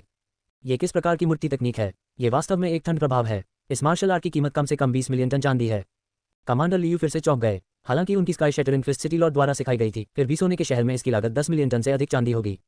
हालांकि युआन की मुट्ठी तकनीक वास्तव में स्काई शैटरिंग मुट्ठी की तुलना में अधिक प्रभावशाली थी और इसका प्रभाव भी पड़ा। कीमत निश्चित रूप से 20 मिलियन टन चांदी से कम नहीं होगी। हे, तो क्या होगा यदि आपकी मार्शल आर्ट अच्छी है? देखो, अगर मैं तुम्हें नहीं मारूंगा। कमांडर लियू की आंखें चमक उठीं और उन्होंने एक और मुक्का मारा। पेंग पेंग पेंग। युआन और कमांडर लियू ने मारपीट जारी रखी और आध्यात्मिक ऊर्जा कंपन की आवाज जारी रही, जिससे आसपास के लोग स्तब्ध रह गए। जिन 6 गार्डों को पहले युआन ने उड़ान भरते हुए भेजा था, वे अपनी लार निगलने से खुद को नहीं रोक सके जब उन्होंने देखा कि युआन कमांडर लियू के साथ समान रूप से लड़ने में सक्षम था। ये व्यक्ति कौन है? वह बहुत छोटा है, फिर भी वह हमारे कमांडर के खिलाफ लड़ सकता है। यह मार्शल आर्ट बहुत शक्तिशाली है। ये दुश्मन की बाह को भी जमा सकता है। अगर यह मुट्ठी हम पर लगी तो मुझे लगता है कि हम उठ नहीं पाएंगे। देखो, कमांडर लियू के हाथ। सभी ने अपनी आंखें केंद्रित की और देखा कि कमांडर लियू के हाथ पहले ही पीले पड़ चुके थे। उन पर बर्फ के कई क्रिस्टल थे जो उसकी कोहनियों तक फैल गए थे। अरे नहीं, मैं झुक नहीं सकता। कमांडर लियू भी हैरान थे। उसने जल्दी से अपनी कोहनियों पर मुक्का मारा, जिससे बर्फ के क्रिस्टल टूट गए। हालांकि उनकी इस हरकत से युआन को मौका मिल गया। 7वीं कक्षा की मार्शल आर्ट नेदरवर्ल्ड स्टेप्स। युआन एक झटके में कमांडर लियू के सामने आया और फिर सीधे एक मुक्का मारा। पेंग। मुट्ठी कमांडर लियू की छाती पर गिरी और मुट्ठी में मौजूद ताकत और आध्यात्मिक ऊर्जा लीक हो गई, जिससे कमांडर लियू तुरंत उड़ गए। क्या कमांडर लियू को उड़ते हुए भेजा गया था? 6 गार्ड इतने हैरान थे कि उनकी आंखें लगभग उनकी सॉकेट से बाहर निकल गईं। यहाँ तक कि ये झांग और अन्य भी एक जैसे थे। ये ज्ञात होना चाहिए कि कमांडर लियू की उम्र युआन से दोगुनी थी। हालांकि पहले को बाद वाले ने उड़ान भरते हुए भेजा था। ये बहुत अकल्पनीय था। हाँ, युआन, जल्दी करो, उसे मारो। उसे तब तक मारो जब तक वह उठ न सके। जू किंग, जो पक्ष में थे, दुनिया को अराजकता में देखने के लिए उत्सुक थे। उसने जल्दी से अपनी छोटी मुट्ठियां लहराईं और जयकार की। हालांकि युआन ने कोई अन्य हमला नहीं किया। इसके बजाय वह चुपचाप वहीं खड़ा रहा। कमांडर लियू ने बैकफ्लिप किया और मुंह से खून उगल दिया। वह गुस्से में चिल्लाया, मैं तुम्हें मारने जा रहा हूँ। तुम्हें लगता है कि मैं तुमसे डरता हूँ? युआन की आंखें टिमटिमा गईं। वह अब वह कचरा नहीं था जो वह हुआ करता था। हालांकि ठीक उसी समय आकाश से अचानक एक चीख सुनाई दी। रुकना। कमांडर लियू ने इसे नजरअंदाज कर दिया और युआन की ओर दौड़ पड़े। अगर उसे मौका मिलता तो वह निश्चित रूप से युआन को मार डालता। ये देखकर कि कमांडर लियू नहीं रुके, चिल्लाने वाला व्यक्ति तुरंत ही निवास से बाहर निकल गया। जब कमांडर लियू युआन पहुंचे तो उन्होंने पहले ही उन्हें पकड़ लिया था। चिल्लाने वाले व्यक्ति ने कमांडर लियू के कंधे पर थप्पड़ मारा। फिर एक मजबूत खिंचाव के साथ कमांडर लियू का पूरा शरीर दूर फेंक दिया गया। सभी की निगाहें कमांडर लियू पर पड़ी और उन्हें जमीन पर उतरते देखा। फिर उनकी निगाहें उस आकृति पर जमा हो गईं जो अचानक प्रकट हुई थी। ओल्ड मास्टर लिन। युआन और बाकी लोगों ने तुरंत उसे पहचान लिया। हालांकि लियान्युन शहर एक छोटा शहर था, लिन परिवार के पास एक विशेषज्ञ था जो बड़े शहरों में भी दुर्लभ था, लिनजियो। यूजिन का मार्गदर्शन प्राप्त करने के बाद लिनजियो की ताकत तेजी से बढ़ी। कुछ ही दिनों में वह 7वें क्षेत्र के शिखर से 8वें क्षेत्र के शिखर तक पहुंच गया और लियान्युन शहर में नंबर 1 विशेषज्ञ बन गया। ये कौन है? कमांडर लियू जल्दी से जमीन से उठे और अपने शरीर से गंदगी को थपथपाने की जहमत नहीं उठाए। वह अपने शिकार पर नजर गड़ाए हुए बाघ जैसा लग रहा था। वह महसूस कर सकता था कि जिस व्यक्ति ने उसे उड़ान भरने के लिए भेजा था उसका कोई बुरा इरादा नहीं था, लेकिन बिना देखे अचानक उसके पास आने में सक्षम होने के लिए वह कम से कम मार्शल पद के 8वें क्षेत्र में था। मैं लिनजियो हूँ। लिनजियो ने कमांडर लियू की ओर अपनी मुट्ठी पकड़ ली और आगे कहा, कमांडर लियू, आप अभी आए हैं और आप पहले से ही ये निवास में लड़ रहे हैं। क्या ये थोड़ा अनुचित नहीं है? हालांकि लिनजियो ये परिवार का सदस्य नहीं था, लेकिन ये परिवार और लिन परिवार के बीच संबंधों के आधार पर लिनजियो चुपचाप नहीं बैठ सकता था। लिनजियो, मैंने इस नाम के बारे में पहले क्यों नहीं सुना? कमांडर लियू हैरान थे। वह महसूस कर सकता था कि यह सफेद बालों वाला बूढ़ा व्यक्ति सरल नहीं था, लेकिन उसके पीछे मिलियन गोल्ड सिटी का सिटी लॉर्ड था। वह एक छोटे से गांव के मार्शल आर्टिस्ट से कैसे डर सकता था? तुरंत कमांडर लियू ने डांटा, तुम बूढ़े कमीने, तुम वास्तव में मुझ पर हमला करने की हिम्मत करते हो। लिनजियो ने बेरुखी से खर्राटे लिए कुछ कदम आगे बढ़े और कहा, मुझे याद है कि 1000 गोल्ड सिटी में केवल सिटी लॉर्ड 9वीं रैंक का martial path realm martial artist है ना? कमांडर लियू को नहीं पता था कि लिनजियो इस विषय को सिटी ऑफ 1000 गोल्ड के सिटी लॉर्ड में क्यों बदल देंगे। उसने उत्तर दिया, तो क्या होगा यदि यह है? तो फिर आप मेरी खेती के स्तर पर एक नज़र क्यों नहीं डालते? अचानक लिनजियो के शरीर में आध्यात्मिक ऊर्जा बाहर निकल गई और आसपास के लोगों को उत्पीड़न की एक अदृश्य भावना महसूस हुई। मार्शल पद का 8वां चरण? नहीं, यह मार्शल पद का 8वां चरण नहीं है, बल्कि मार्शल पद का 9वां चरण है। कमांडर लियू ने अविश्वास से अपनी आंखें चौड़ी कर लीं। एक छोटे से शहर में जहां 8वें चरण का मार्शल कलाकार भी नहीं था, वहां वास्तव में 9वें चरण का मार्शल कलाकार था। ये बहुत नकली था। असंभव, आप लियान्युन शहर से नहीं हैं, कमांडर लियू ने कहा। इससे आपका कोई लेना देना नहीं है कि मैं लियान्युन शहर से हूं या नहीं।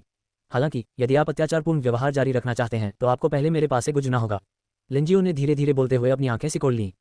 तो आप कह रहे हैं कि आप मेरे वान जिनचेंग के खिलाफ जाने के लिए दृढ़ हैं? कमांडर लियू ने पूछा। लिंजियो ने कोई उत्तर नहीं दिया। उसने केवल ठंडे स्वर में कहा, मैं तुम्हें गायब होने के लिए 10 सेकंड का समय दूंगा, अन्यथा इस बूढ़े व्यक्ति को असभ्य होने के लिए दोषी न ठहराएं। वह कमांडर लियू से 4 चरण ऊंचे थे, यहाँ तक कि अगर 10 कमांडर लियू भी होते तो भी वे उनके समकक्ष नहीं होते।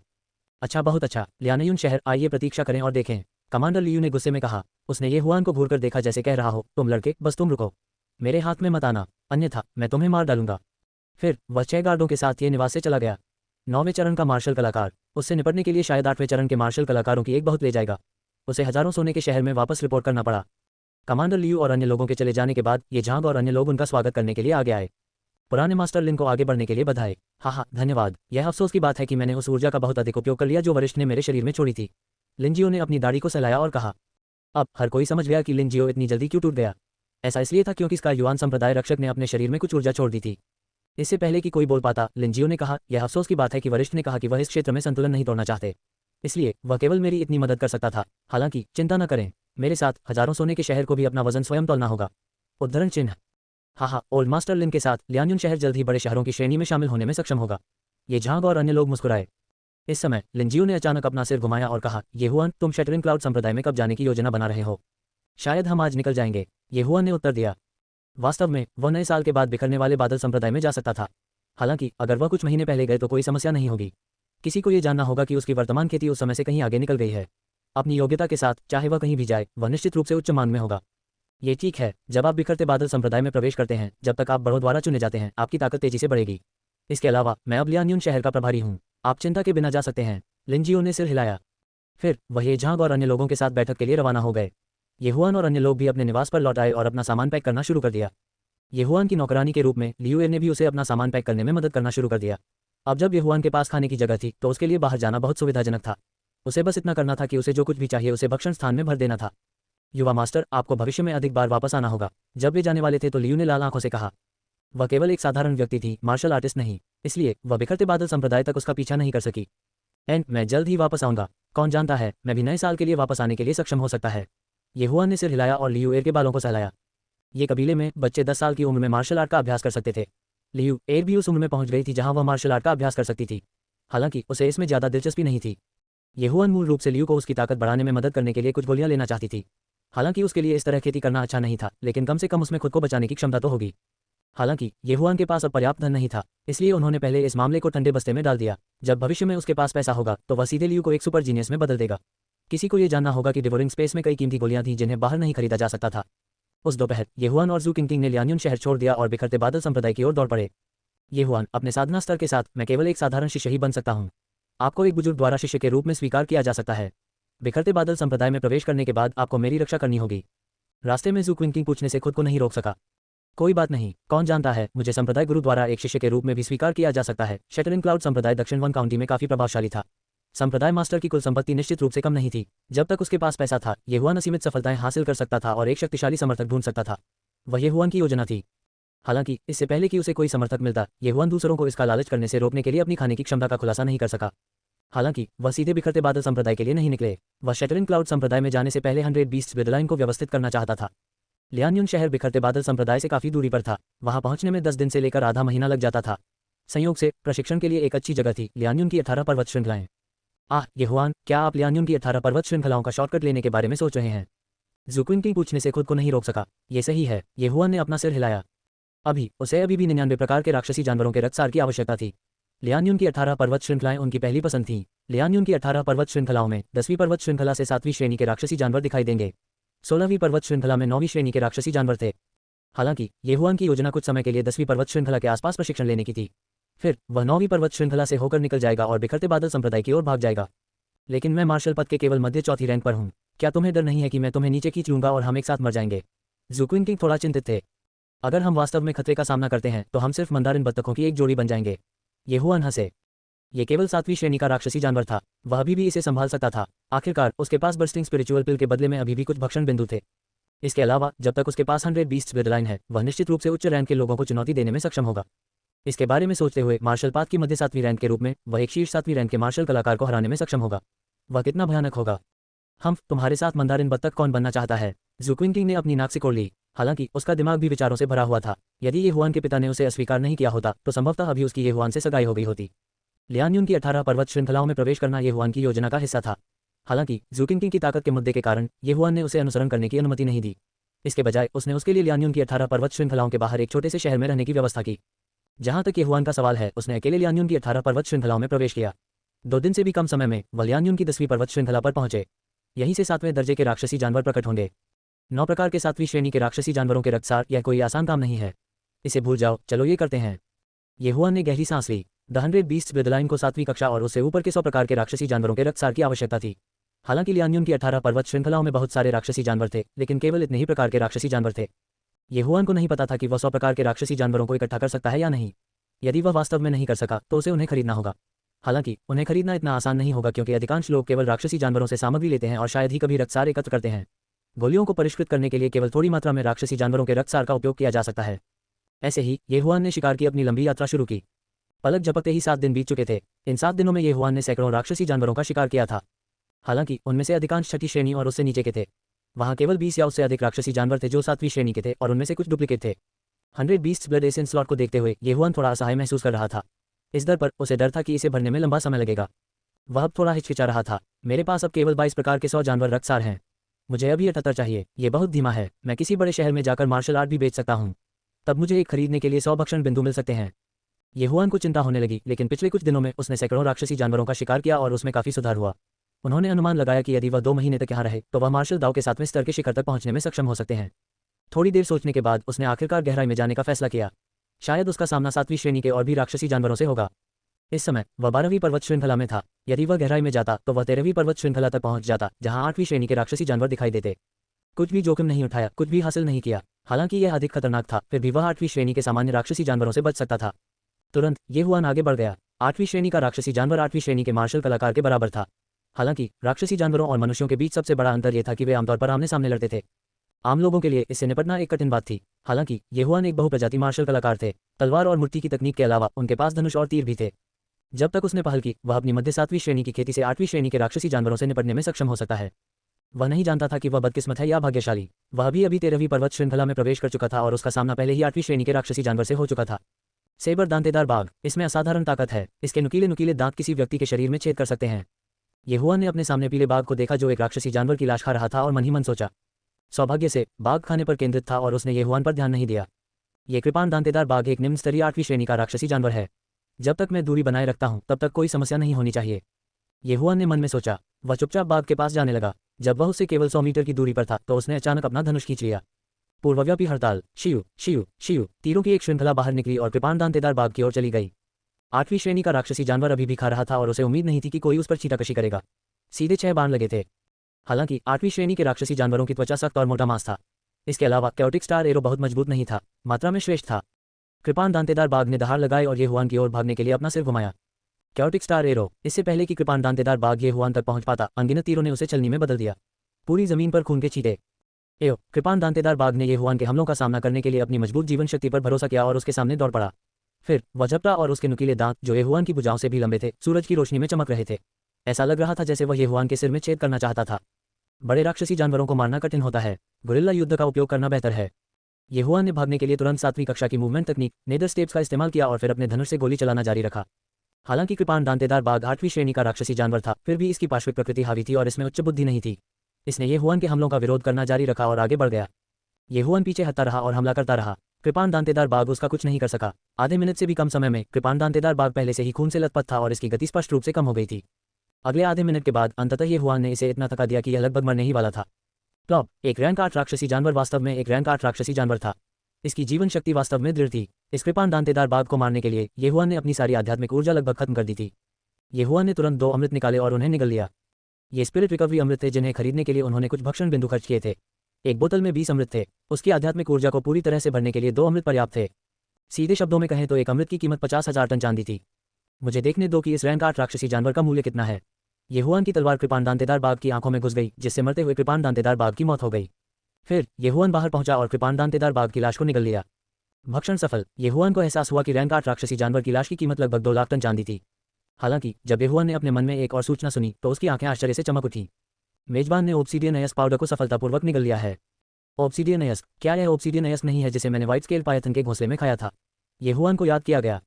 लेकिन पाउडर के साथ क्या है? येहुआन ने चारों ओर देखा और एक और लाश देखी। ये वह लाश थी जिसे कृपाण दांतेदार बाघ ने अभी अभी खाया था। वह तुरंत वहां पहुंचा और देखा कि यह स्टील ड्रैगन कछुए की लाश थी। स्टील ड्रैगन कछुआ एक रैंक 7 राक्षसी जानवर था। यह एक अनोखा राक्षसी जानवर था जो पत्थर खाने में माहिर था। इसके अलावा ये कुछ अयस्कों को भी खा सकता है जो इसकी रक्षात्मक शक्ति को बढ़ा सकते हैं। इसकी आक्रामक शक्ति मजबूत नहीं थी, लेकिन इसकी रक्षात्मक शक्ति बेहद मजबूत थी। इसलिए अधिकांश कृषक स्टील ड्रैगन कछुए का शिकार नहीं करेंगे। येहुआन नीचे बैठ गया और ड्रैगन स्टील कछुए की लाश को भी निगल लिया। फिर उसकी आंखों से सुखद आश्चर्य का एक निशान चमक उठा। ऑब्सीडियन अयस्क का एक टुकड़ा खाने के लिए मेजबान को बधाई। आपको 5 भक्षण बिंदु प्राप्त हुए हैं। हाँ, अधिसूचना सुनने के बाद येहुआन हंसने से खुद को नहीं रोक सका। निश्चित रूप से ये ड्रैगन स्टील कछुआ भाग्यशाली हो गया था और उसने एक ऑब्सीडियन पत्थर निगल लिया था। यदि यह नहीं मरा होता तो इस ऑब्सीडियन पत्थर की मदद से यह 8वीं रैंक के राक्षस जानवर में विकसित हो गया होता। दुर्भाग्य से इसका सिर कृपाण दांतेदार बाघ के तेज नुकीले दांतों से छेदा गया था। हालांकि इससे येहुआन को भी फायदा हुआ। मेरी आध्यात्मिक शक्ति बहुत बढ़ गई है। अगर मुझे कुछ और ऑब्सीडियन अयस्क मिल सकते हैं तो मुझे डर है कि मैं मार्शल पद के 7वें चरण के शिखर तक पहुंच सकता हूं। येहुआन ने मन में सोचा। आखिरी बार के बाद उन्होंने ऑब्सीडियन अयस्क के बारे में भी जानकारी देखी थी। यह एक प्रकार का संबद्ध अयस्क था और अयस्क शिरा में एक भी ऑब्सीडियन अयस्क नहीं हो सकता है। हालांकि ये तथ्य कि यहाँ एक ड्रैगन स्टील कछुआ था येहुआन के लिए अच्छी खबर थी। ड्रैगन स्टील कछुए आमतौर पर अयस्क शिराओं के पास रहते हैं। यदि यहाँ ड्रैगन स्टील कछुआ है तो आसपास अयस्क नसें हो सकती हैं। भले ही यहाँ कोई ऑब्सीडियन न हो, नस ढूंढना बुरा नहीं है। येहुआन की आंखें फिर से चमक उठी। उसे लगा कि वह बहुत होशियार है। जब तक वह ड्रैगन स्टील कछुए के पैरों के निशान का पीछा करता रहेगा वह उसे ढूंढने में सक्षम हो सकता है। ड्रैगन स्टील कछुआ कृपाण दांतेदार बाघ से बड़ा था। ये पृथ्वी पर एक एसयूवी के आकार के बारे में था। इसका वजन कम से कम 2 टन था, इसलिए इसके पैरों के निशान बहुत स्पष्ट थे। तुरंत येहुआन ने इसे खोजने के लिए ड्रैगन स्टील कछुए के पैरों के निशान का पीछा किया। आज वास्तव में वह दिन था जब भाग्य की देवी टहलने के लिए निकली थी। येहुआन ने ड्रैगन स्टील कछुए के भारी पैरों के निशान का पीछा किया और एक नस पाए। क्या ये केवल नीला सोने का अयस्क है? येहुआन थोड़ा निराश था। नीला सोने का अयस्क अपेक्षाकृत सामान्य था, इसलिए यह अपेक्षाकृत सस्ता था। पूरी नस की कीमत संभवतः 10 लाख टन चांदी से भी कम थी। येहुआन ने तुरंत अपनी लंबी तलवार नहीं निकाली और खनन शुरू कर दिया। वह पहले खदान का पता लगाना चाहता था। खदान काफी बड़ी थी और जाने का केवल एक ही रास्ता था। जमीन पर ड्रैगन स्टील कछुए के पैरों के निशान भी थे। ऐसा लग रहा था कि यह ड्रैगन स्टील कछुए का घोंसला था। हालांकि जब येहुआन खदान के अंत तक पहुंच गया तो वह अपना मुंह खोले बिना नहीं रह सका। खदान का अंत बहुत विशाल था। ये लगभग एक बास्केटबॉल कोर्ट के आकार का था। खदान के अंत में पत्थर की दीवार में अनगिनत नीले सोने के अयस्क जड़े हुए थे। रोशनी से येहुआन की आंखें दुखने लगीं। लेकिन ठीक इसी समय येहुआन ने अपनी निगाहें घुमाईं और अचानक एक ऐसा रंग देखा जो बिल्कुल सही नहीं था। लानत है, ऑब्सीडियन अयस्क। वह ऑब्सीडियन अयस्क है। येहुआन चिल्लाने के अलावा कुछ नहीं कर सका। उसकी आवाज खदान में गूंज उठी। भाग्य की देवी को येहुआन बहुत पसंद आया। उसे वास्तव में येहुआन के लिए एक और ऑब्सीडियन अयस्क मिला। इसके अलावा यह ऑब्सीडियन अयस्क व्हाइट स्केल पायथन के घोंसले की तुलना में बहुत बड़ा था। ड्रैगन स्टील कछुआ बहुत दयनीय है। इसके सिर के ठीक ऊपर ऑब्सीडियन अयस्क है, लेकिन यह इसकी कटाई नहीं कर सकता है। हालांकि मैं ये कर सकता हूँ। उद्धरण चिन्ह। येहुआन ने तुरंत अपना ब्लैक आयरन बो निकाला और ऑब्सीडियन अयस्क के बगल में पत्थर की दीवार पर निशाना साधा। दरार, ऊर्जा पत्थर की दीवार में घुस गई और उसमें छेद कर दिया। येहुआन मूर्ख नहीं था। उसने ऑब्सीडियन अयस्क पर हमला नहीं किया। इसके बजाय उसने ऑब्सीडियन अयस्क के चारों ओर पत्थर की दीवार को तोड़ दिया और उसे गिरने दिया। ऑब्सीडियन अयस्क 8 मीटर दूर पत्थर की दीवार पर उगता था। येहुआन का ब्लैक आयरन बो बहुत मजबूत था। थोड़ी देर बाद ऑब्सीडियन अयस्क जमीन पर गिर गया। डेवोर, येहुआन तुरंत आगे बढ़े और पत्थर सहित ऑब्सीडियन अयस्क को निगल लिया। होस्ट ने ऑब्सीडियन अयस्क को सफलतापूर्वक निगल लिया है। आपको 12 डिवोर पॉइंट प्राप्त हुए हैं। सिस्टम अधिसूचना सुनने के बाद येहुआन तब तक हंसा जब तक उसका मुंह टेढ़ा नहीं हो गया। हाँ, 12 भक्षण बिंदु। मेरे पास अन्य 20 डिवोर पॉइंट हैं। 1 या 2 ग्रेड 7 मार्शल आर्ट तकनीकों के लिए 20 डिवोर पॉइंट्स का आदान प्रदान किया जा सकता है। हालांकि येहुआन को अभी जिस चीज़ की सबसे अधिक आवश्यकता थी वह मार्शल आर्ट तकनीक नहीं बल्कि उपकरण थे। ब्लैक आयरन बो केवल एक मध्यम श्रेणी का नश्वर हथियार था। येहुआन अभी जो सबसे अधिक चाहता था वह एक उच्च ग्रेड नश्वर हथियार था। यदि उसके पास अभी उच्च श्रेणी का नश्वर हथियार होता तो वह कृपाण दांतेदार बाघ को आसानी से मारने में सक्षम होता। उसे इतनी आध्यात्मिक शक्ति का उपभोग नहीं करना पड़ता। बाहर आओ, क्लाउडब्रेक का धनुष। येहुआन के हाथ में अचानक एक सफेद लंबा धनुष दिखाई दिया। यह एक उच्च श्रेणी का नश्वर हथियार था जिस पर उन्होंने 15 डिवोर पॉइंट खर्च किए थे। चाहे वह रेंज हो या आध्यात्मिक शक्ति को बढ़ावा देना, ये ब्लैक आयरन बो से कहीं बेहतर था। इसके साथ ही येहुआन का आत्मविश्वास काफी बढ़ गया। आओ, मुझे देखने दो कि क्या कोई और ऑब्सीडियन अयस्क हैं। येहुआन फिर से चारों ओर देखने लगा। थोड़ी देर बाद उसे छत पर एक और ऑब्सीडियन अयस्क मिला। उसकी किस्मत वाकई अच्छी थी। नीचे आओ, ऑब्सीडियन अयस्क फिर से गिर गया। येहुआन आगे बढ़ा और उसे खा लिया, जिससे उसे 7 और डिवोर पॉइंट मिले। अब वह मार्शल पाथ क्षेत्र 7वें चरण के शिखर तक पहुंचने से थोड़ा ही दूर था। शायद एक और ऑब्सीडियन अयस्क पर्याप्त होगा। हाँ, मिल गया। एक और है। येहुआन तब तक हंसा जब तक उसकी लार हर जगह और नहीं गई। उसने तुरंत अपना हाथ उठाया, लेकिन इस समय एक अजीब आवाज अचानक उसके कानों में प्रवेश कर गई। काचा, काचा, अरे नहीं, खदान रहने वाली है। येहुआन की अभिव्यक्ति तब बदल गई जब उसने देखा कि खदान के चारों ओर दरारें दिखाई देने लगी हैं। उसने जल्दबाजी में हमला किया और 3 सेकंड से भी कम समय में ऑब्सीडियनयस का आखिरी टुकड़ा नीचे गिर गया। नीदरलैंड कदम, वह तेजी से ऑब्सीडियनयस की ओर दौड़ा और उसे अवशोषित कर लिया। अच्छा नहीं, मुझे अब जाना होगा। येहुआन का चेहरा डूब गया और भाग गया। जैसे ही वह वहां से निकला, छत टूट गई। उनकी खनन पद्धति बहुत अधिक प्रभावशाली थी, जिसके परिणामस्वरूप खनिज शिरा की नींव नष्ट हो गई। यह अजीब होगा अगर यह ढह नहीं गया। सौभाग्य से नेदरवेरल्ड स्टेप्स 7वीं कक्षा की मार्शल आर्ट थी, इसलिए उसे खदान में तोड़कर नहीं मारा गया। हफ हफ, मैं मौत से डर गया था। ब्लू गोल्ड माइन के बाहर येहुआन ने अपने हाथ घुटनों पर रखे और सांस लेने के लिए हौंफने लगे। यदि वह 4 या 5 सेकंड बाद होता तो वह सन वुकोंग बन जाता। हालांकि यह एक कठिन अनुभव था। वह सफलतापूर्वक मार्शल पद की 7वीं कक्षा के शिखर तक पहुंच गया और खदान में नहीं मरा, जो बहुत अच्छा था। हाँ, अब मेरे पास लगभग 20 डिवोर पॉइंट हैं। सुपरनोवा एरो, मैं यहाँ आया हूँ। येहुआन 2 बार हंसे और 7वीं कक्षा की मार्शल आर्ट के बदले में सीधे 15 अंकों का इस्तेमाल किया। इस मार्शल आर्ट को सुपरनोवा एरो कहा जाता था, जो एक विस्फोटक तीर को बड़ी शक्ति से संघनित कर सकता था। अब येहुआन की ताकत भी बहुत बढ़ गई थी। यदि उसे फिर से कृपाण दांतेदार बाघ का सामना करना पड़ा तो उसे डर था कि कृपाण दांतेदार बाघ को अपंग करने के लिए उसे केवल कुछ चालों की आवश्यकता होगी। मार्शल पाथ की 7वीं कक्षा की चोटी, सुपरनोवा एरो, क्लाउड स्प्लिटिंग बो, एक्सप्लोसिव स्पिरिट पिल। मुझे लगता है कि मुझे 13वीं और 14वीं पर्वत श्रृंखलाओं में बड़े पैमाने पर दौड़ने में सक्षम होना चाहिए। येहुआन ने इसके बारे में जितना अधिक सोचा, वह उतना ही अधिक उत्साहित हो गया।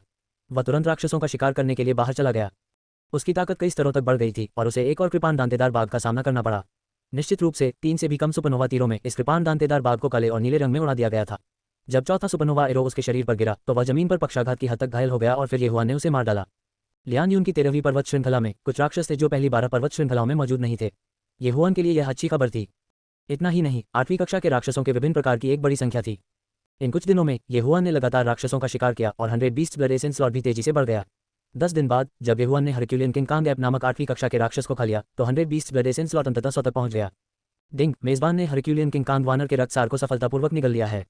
डिंग, the 100 beast blood essence slot भरा हुआ है। होस्ट ने 100 बीस्ट ब्लड लाइन प्राप्त कर ली है। क्या आप इसे फ्यूज करना चाहते हैं? हाँ, येहुआन ने बिना सोचे समझे अपने मन में उत्तर दिया। इसके बाद उन्हें अपने शरीर में एक स्पष्ट परिवर्तन महसूस हुआ। उसका पूरा शरीर बढ़ने लगा। उनकी 1.75 मीटर की मूल ऊंचाई बढ़कर 1.8 मीटर हो गई। इतना ही नहीं, बल्कि उसकी भुजाएं और जांघें भी बहुत मोटी थीं और उसके पास 2 और पैक्स भी थे। इतना मजबूत, मेरा पूरा शरीर शक्ति से भर गया है। हालांकि यह बदलाव केवल कुछ सेकंड तक ही चला, लेकिन येहुआन का आत्मविश्वास आसमान छू गया। उसने अपनी दाहिनी मुट्ठी भींच ली और उसे जमीन पर निशाना बनाया। धमाका, फर्श उसके द्वारा क्रैक किया गया था। वह शक्ति से भरपूर था। इतना मजबूत, मेरी ताकत कम से कम 3 गुना बढ़ गई है। येहुआन ने जल्दी से क्लीविंग क्लाउड बो को बाहर निकाला। पहले अपनी काया के कारण वह क्लाउड पियर्सिंग बो को पूरी तरह से खींचने में असमर्थ थे, लेकिन अब वह आसानी से दोनों हाथों से धनुष को पूरी तरह से खींच सकता था। बस, ऊर्जा की एक धारा निकली और तेजी से 300 मीटर से अधिक की दूरी तय की, जिससे एक बड़ा पेड़ उड़ गया। हाँ, जैसा कि 100 बीस्ट ब्लड लाइन से अपेक्षित था, ये शक्ति से भरा है। अब मेरा एक मुक्का शायद 2000 किलोग्राम वजन तोड़ सकता है। यदि मैं मार्शल आर्ट का उपयोग करता हूँ तो मैं कई हजार किलोग्राम का बल छोड़ सकता हूँ। येहुआन तब तक हंसा जब तक उसकी लार हर जगह और नहीं गई। उसने अनुमान लगाया कि उसका एक मुक्का 7वें क्रम के राक्षसी जानवर को तुरंत मार सकता है। आओ आओ आओ, 8वें क्रम का राक्षसी जानवर, चलो लड़ें। येहुआन ने क्लीविंग क्लाउड पियर्सिंग बो को हटा दिया और चारों ओर खोज करना शुरू कर दिया। 100 बीस्ट ब्लड लाइन में विलय के बाद उनकी काया में काफी सुधार हुआ था। यहाँ तक कि उनकी दौड़ने की गति भी 2 गुना बढ़ गई थी। 7वीं कक्षा की मार्शल आर्ट नेदरवेरल्ड स्टेप्स का उपयोग करने के बाद उनकी गति और भी तेज थी। जल्द ही उसका सामना एक राक्षसी जानवर से हुआ। संयोग से यह एक कृपाण दांतेदार बाघ था। दहाड़, इस कृपाण दांतेदार बाघ ने येहुआन की खोज की और तुरंत झपट्टा मारा, येहुआन को अलग करने और उसे निगलने की तैयारी की। ये लो, येहुआन भी गरजे और मुक्का मारकर आगे बढ़े। बूम, मिट्टी के बर्तन के आकार की एक मुट्ठी कृपाण दांतेदार टाइगर के माथे पर गिरी, जिससे उसे पीछे हटने के लिए मजबूर होना पड़ा। किसी को पता होना चाहिए कि यह पंच एक सामान्य हमला था। यदि उसने मार्शल आर्ट का उपयोग किया होता तो क्या इसे कृपाण दांतेदार बाघ तुरंत मर जाता। दहाड़, येहुआन द्वारा उड़ाए जाने के बाद कृपाण दांतेदार बाघ ने तुरंत एक डरावनी अभिव्यक्ति प्रकट की। यह महसूस कर सकता था कि उसके सामने यह इंसान उन इंसानों से अलग था जिनका उसने पहले सामना किया था। आओ लड़ते हैं, येहुआन कृपाण दांतेदार बाघ पर दहाड़ा। कृपाण दांतेदार बाघ ने अपना सिर हिलाया। अभी अभी पंच ने चक्कर खा लिया था। इस समय जब उसे पता चला कि येहुआन उस पर हमला कर रहा है तो वह वास्तव में घूम गया और भाग गया। एफ तारांकन सीके, आप दौड़ना चाहते हैं? येहुआन हैरान था। उसने कृपाण दांतेदार बाघ को पकड़ने के लिए तुरंत नेदरवेरल्ड स्टेप्स का उपयोग किया, फिर कृपाण दांतेदार बाघ की मोटी पूंछ पकड़ ली। धमाका, सेबर दांतेदार टाइगर के विशाल शरीर को येहुआन ने जमीन पर गिरा दिया। मेरे बारबेरियन बुल चार्ज को देखो। येहुआन ने एक बड़ा कदम आगे बढ़ाया और दोनों मुट्ठियों से मुक्का मारा। ये फैमिली की रैंक 2 मार्शल आर्ट पेनेट्रेटिंग बैकफिस्ट तकनीक थी। दरार दरार, 2 कुरकुरी आवाजें निकलीं। कृपाण दांतेदार टाइगर के 2 बड़े नुकीले दांत सीधे टूट गए। दहाड़, कृपाण दांतेदार बाघ ने दर्दनाक चीख निकाली। नरक में जाओ, येहुआन की आंखें चमक उठीं। उसने फिर से अपनी दाहिनी मुट्ठी से मुक्का मारा, लेकिन इस बार ये रैंक 7 फ्रॉस्ट फिस्ट तकनीक थी। बूम, मुट्ठी सटीक रूप से कृपाण दांतेदार टाइगर के सिर पर गिरी। मुक्का मारने के बाद कृपाण दांतेदार टाइगर की आंखें पीछे की ओर मुड़ गईं। ये वास्तव में एक ही मुक्के से मारा गया था। इतना अच्छा, इतना अच्छा। आप इतने मजबूत हैं कि आप एक रैंक 8 राक्षस को एक पल में मार सकते हैं। बहुत अच्छा। ये जुबान मदद नहीं कर सका, लेकिन कुछ बार जोर से दहाड़ता रहा। रैंक 7 मार्शल पाथ के शिखर पर एक पल में रैंक 8 राक्षस को मारना, यहाँ तक कि शटरिंग क्लाउड सेक्ट और शटरिंग स्काई सेक्ट के विशेषज्ञ भी ऐसा नहीं कर पाएंगे। 100 beast bloodline, I love you to death, हा हा हा। ये जुबान ऐसे हंसा जैसे उसका दिमाग खराब हो गया हो। द 120 ब्लडलाइन का केवल सबसे निचला स्तर था, लेकिन ये पहले से ही इतना शक्तिशाली था। यदि 120 ब्लडलाइन को 1020 ब्लडलाइन, 10,020 ब्लडलाइन या यहाँ तक कि 20 किंग ब्लडलाइन में विकसित होने की अनुमति दी गई तो ये कितना शक्तिशाली होगा। इसके अलावा वे दिव्य रक्त रेखाएं संभवतः उस स्तर पर थी जिसकी ये हुआन कल्पना नहीं कर सकता था। यदि वह उन्हें प्राप्त कर सके तो वह अपने रास्ते में ईश्वर और बुद्ध को मारने में सक्षम होगा। 120 एसेंस ब्लड स्लॉट 100 तक पहुंचने के बाद ऊपरी सीमा सीधे बढ़कर 1000 हो गई, जो 100 का 10 गुना थी। सिद्धांत रूप में 10 गुना समय में 10 गुना हासिल किया जा सकता है। हालांकि कई प्रकार के राक्षस नहीं थे, इसलिए 1000 तक पहुंचना बहुत मुश्किल था। हालांकि ये हुआन जल्दी में नहीं थे। आखिरकार उसके पास पहले से ही 120 ब्लडलाइन थी, इसलिए उसकी ताकत कम से कम कई गुना बढ़ गई थी। उस समय वह 13वीं पर्वत श्रृंखला के चारों ओर घूमता रहा और राक्षसों का शिकार करना जारी रखा। अपनी वर्तमान ताकत के साथ वह पहले से ही 16वीं पर्वत श्रृंखला में जो कुछ भी करना चाहता था वह कर सकता था। इतना समय हो गया है, किंग को अब तक चिंतित हो जाना चाहिए। ये हुआन भी लौटने के लिए कुछ हद तक उत्सुक था, लेकिन जब वह लियान यून की 18 पर्वत श्रृंखलाओं के बाहर छोटे से शहर में सराय में लौटा तो उसे जू किंग नहीं मिली। क्या चल रहा है, मुझे मत बताओ कि वह खरीदारी के लिए बाहर गई थी। ये हुआन असहाय महसूस कर रहा था और जू किंग की तलाश करने के लिए तैयार था। लेकिन इसी समय वहां से गुजर रहे वेटर ने अचानक पूछा, सर क्या आप उस महिला की तलाश कर रहे हैं जो आपके साथ रह रही है? हाँ, वह कहाँ गई? ये हुआन ने सिर हिलाया। यह वेटर की अजीब अभिव्यक्ति हुई और वह एक पल के लिए झिझकते हुए कहने लगा, कल दोपहर लोगों का एक समूह अचानक आया और उसे ले गया। क्या? जब ये हुआन ने ये सुना तो वह सदमे में चिल्लाने से खुद को नहीं रोक सका। उसे ले जाया गया? कौन उसे ले गया? ये हुआन की आंखें चौड़ी हो गईं। मैं भी नहीं जानता, लेकिन मैंने सुना है कि नेता को कमांडर लियू कहा जाता था। वेटर ने धीरे से कहा। Commander Liu? अब ये हुआन को पता था कि जू किंग को कौन ले गया। मुझे उम्मीद नहीं थी कि वह ये जगह ढूंढ पाएगा। सौभाग्य से उसे कल ले जाया गया, इसलिए उसे ज्यादा दूर नहीं जाना चाहिए था। ये हुआन ने मन में सोचा और पूछना जारी रखा, वे कहाँ गए? ये मैंने सुना है कि वे लियानयून की 18 पर्वत श्रृंखलाओं में प्रवेश कर गए। वेटर ने जवाब दिया। लियानयून की 18 पर्वत श्रृंखलाएं? ऐसा लगता है जैसे वे वांजन शहर वापस जाने के लिए शॉर्टकट लेना चाहते हैं। ये हुआन तुरंत समझ गया। फिर उसने सीधे वेटर को इनाम के रूप में 1000 टन चांदी दी। धन्यवाद। अगर आप उनका पीछा करना चाहते हैं तो आप शहर के उत्तरी हिस्से में स्थित अस्तबल में जाकर एक अनमोल घोड़ा खरीद सकते हैं। वेटर ने दयालुतापूर्वक उसे याद दिलाया। ठीक है, मैं समझ गया। ये हुआन ने सिर हिलाया। हालांकि वह उसका पीछा करने के लिए अपने पैरों का उपयोग करने के लिए तैयार था। बिना किसी देरी के वह तुरंत रवाना हो गया और फिर से लियानयून की 18 पर्वत श्रृंखलाओं में प्रवेश कर गया। अपनी वर्तमान काया और लेवल 7 मार्शल आर्ट के साथ वह एक दिन से भी कम समय में पकड़ बनाने में सक्षम होंगे। लियानयून की 18 पर्वत श्रृंखलाओं में प्रवेश करने के बाद ये हुआन तेजी से आगे बढ़े और 9वीं पर्वत श्रृंखला तक पहुंचने में एक दिन बिताया। यहाँ लियानयून की 18 पर्वत श्रृंखलाओं को छोड़ने का एक रास्ता था। इस शॉर्टकट में ये हुआन को बड़ी संख्या में घोड़ों के पैरों के निशान भी मिले। ये हुआन ने उनका विश्लेषण किया और निष्कर्ष निकाला कि वे संभवतः पिछले कुछ घंटों में बने थे। ऐसा लगता है जैसे हम पकड़ने वाले हैं। ये हुआन की अभिव्यक्ति शांत हो गई और उसने तुरंत उसका पीछा किया। जैसा कि उन्होंने उम्मीद की थी, उन्होंने 1 घंटे से भी कम समय में एक लंबी लाइन देखी। इस लंबी कतार में 11 लोग थे और उनमें से 10 एक युवा लड़की को घेर रहे थे। हमने इसे बनाया। ये हुआन की आंखें टिमटिमा गईं। पिछले कुछ दिनों से वह बेहद थक गया था, लेकिन आखिरकार उसने पकड़ लिया। यह अच्छी खबर थी। 10 लोगों के इस समूह में पिछली बार के कमांडर लियू भी थे। हालांकि ये कमांडर लियू मोर्चे पर आगे नहीं बढ़ रहा था। इसके बजाय जो मार्ग प्रशस्त कर रहा था वह एक अधेड़ उम्र का व्यक्ति था। यह एक और कमांडर होना चाहिए। मुझे आश्चर्य है कि वह कितना मजबूत है। ये हुआन थोड़ा झिझक रहा था। अब जब वह मार्शल पद के 7वें स्तर के शिखर तक पहुंच गया था और उसके पास 120 ब्लडलाइन थी, तो कमांडर लियू से निपटने के लिए यह निश्चित रूप से पर्याप्त से अधिक था। हालांकि नेतृत्व में मध्यम आयु वर्ग के व्यक्ति की ताकत ने उसे झिझक दिया। राक्षसी जानवर बहुत बुद्धिमान नहीं थे, इसलिए उनसे निपटना आसान था। हालांकि मार्शल कलाकार अलग थे। मार्शल कलाकार मार्शल आर्ट का उपयोग कर सकते थे और बहुत चालाक थे। इसे भूल जाओ, जबकि वे अभी भी छुट्टी ले रहे हैं। मैं पहले उनके घोड़ों को मार डालूंगा। ये हुआन 200 मीटर दूर जंगल में चला गया और अचानक क्लाउड स्प्लिटरबो को बाहर निकाल लिया। शियू तीरों की एक श्रृंखला निकली, कुल 12 तीर। हो, अब जब ये हुआन क्लाउड स्प्लिटरबो को पूरी तरह से खींच सकता है तो वह 300 मीटर दूर दुश्मनों को गोली मार सकता है। लेवल 7 क्योटिक स्टार एरो के साथ मिलकर उसकी गति इतनी तेज थी कि कोई भी प्रतिक्रिया नहीं कर सका। पफ कश 12 में से 9 तीर मारे गए, लेकिन उनमें से 3 को नेतृत्व में मध्यम आयु वर्ग के व्यक्ति ने रोक दिया। सावधान रहें, एक गुप्त हमला है। कमांडर लियू चिल्लाया। सोने के शहर के इन गार्डों के साथ खिलवाड़ नहीं किया जाना था। उन्होंने जल्दी से अपने घोड़ों की पीठ थपथपाई और सुरक्षित रूप से जमीन पर उतर गए। हालांकि उनके पैर जमीन पर पड़ते ही हवा की आवाज फिर से सामने आ गई। मार्शल पद के 6ठे स्तर के ये गार्ड एक के बाद एक जमीन पर गिर पड़े। उनके पैरों को ये हुआन ने गोली मार दी और वे स्थिर नहीं रह सके। ये कौन है? कमांडर लियू ने अपना सिर घुमाया और चिल्लाया। जू किंग, जो अपने घोड़े पर सवार थी, ने भी अपना सिर घुमाया और देखा कि एक आकृति उसकी ओर उड़ रही है। जब उसने उस व्यक्ति का चेहरा देखा तो उसे सुखद आश्चर्य हुआ। ये हुआन। जू किंग उत्साह से चिल्लाए बिना नहीं रह सका।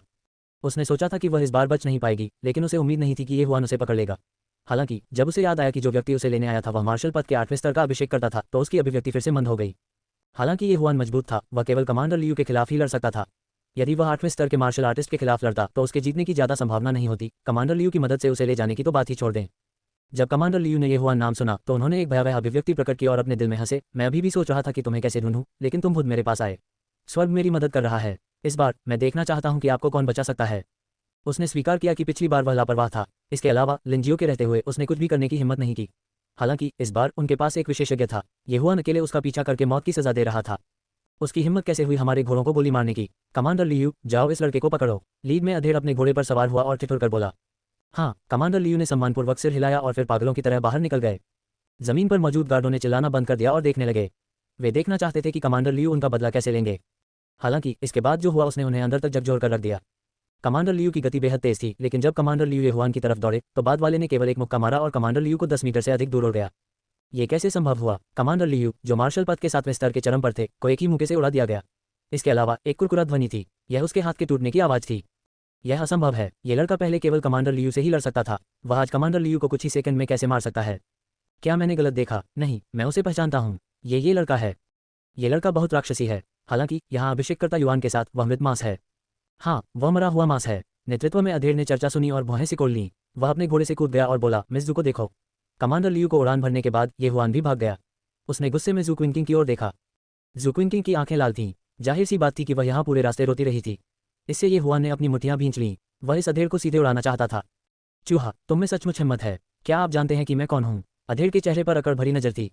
मुझे परवाह नहीं है कि आप कौन हैं। किंग को जाने दो और मैं तुम्हें जाने दूंगा। ये हुआन की नज़र अधेड़ उम्र के व्यक्ति पर पड़ी। बाद वाले ने जानबूझकर अपनी आध्यात्मिक शक्ति को दबा दिया, लेकिन ये हुआन महसूस कर सकते थे कि यह व्यक्ति कम से कम मार्शल पद के 8वें चरण में था। वह मार्शल पद के 8वें चरण के मध्य चरण में भी हो सकता है। कितना बड़ा स्वर है! ये हुआन के शब्दों ने अधेड़ उम्र के व्यक्ति को बेहद दुखी कर दिया। उसने खर्राटे लेते हुए कहा, मुझे पता है कि आप लियान्युन शहर के ये परिवार से हैं। अगर वह लिनजियो आया तो मुझे थोड़ा डर लग सकता है, लेकिन यह वह नहीं है। ये तुम लड़के हो। अपनी वरिष्ठता का लाभ न उठाएं। आपने मुझसे अधिक केवल कुछ दशकों तक ही खाया है। फिर भी आप मार्शल पद के 8वें चरण के केवल मध्य चरण में हैं। मेरे सामने ये कहने के लिए आपके पास क्या योग्यताएं हैं? ये हुआन ने ठंडे स्वर में कहा। हाँ, ये बूढ़ा व्यक्ति मार्शल पद के 8वें चरण के मध्य चरण में है। हालांकि यह बहुत मजबूत नहीं है। यह आप जैसे लड़के से निपटने के लिए पर्याप्त है। अधेड़ उम्र के व्यक्ति ने खर्राटे लेते हुए आगे कहा, आप केवल किशोरावस्था में हैं और आप पहले से ही मार्शल पद के 7वें चरण के चरम पर हैं। मुझे लगता है कि आपको किसी तरह का अवसर मिला होगा। मुझे लगता है कि आपने राक्षसी पद की विरासत प्राप्त कर ली होगी, अन्यथा इस स्तर तक पहुंचना असंभव है। उनकी राय में ये हुआन ने किसी प्रकार की राक्षसी तकनीक विकसित की होगी, जैसे कि मानव रक्त चूसना और खेती के लिए मानव मांस खाना। यही कारण है कि वह इतनी कम उम्र में मार्शल पद के 7वें चरण के शिखर तक खेती करने में सक्षम था। मुझे नहीं चाहिए कि आप मेरे मामलों के बारे में चिंता करें। मैं आपसे केवल एक बात पूछूंगा, क्या आप इस व्यक्ति को जाने देंगे या नहीं? ये हुआन उसके साथ बकवास करने में बहुत आलसी था। अभी उसे पहले ही पता चल गया था कि यह अधेड़ उम्र का व्यक्ति मार्शल पद के 8वें चरण के मध्य चरण में था। उसने अनुमान लगाया कि वह अभी भी उससे निपट सकता है। हाँ, सचमुच एक नवजात बछड़ा बाघ से नहीं डरता। ठीक है, चूंकि आपने राक्षसी खेती की तकनीक विकसित कर ली है, तो मैं आज लोगों के लिए बुराई को खत्म कर दूंगा। छोटे लड़के, मरो। ये हुआन को थप्पड़ मारने के लिए अपना हाथ बढ़ाते समय अधेड़ उम्र का व्यक्ति चिल्लाया। ये ग्रेड 7 मार्शल आर्ट था। 8वीं कक्षा के मार्शल पात के अपने मध्य चरण के आधार पर वह निश्चित रूप से 7वीं कक्षा के मार्शल पात कल्टिवेटर को एक पल में मार सकता था। लेकिन ये हुआन कोई साधारण व्यक्ति नहीं था। ये हुआन, जल्दी करो और चले जाओ। मेरी चिंता मत करो। इस समय जू क्विंकिंग जल्दी से चिल्लाया। उनकी राय में ये हुआन के लिए इस मध्यम आयु वर्ग के व्यक्ति को हराना असंभव था। अगर तुम मुझे मारना चाहते हो तो मारे जाने के लिए तैयार रहो।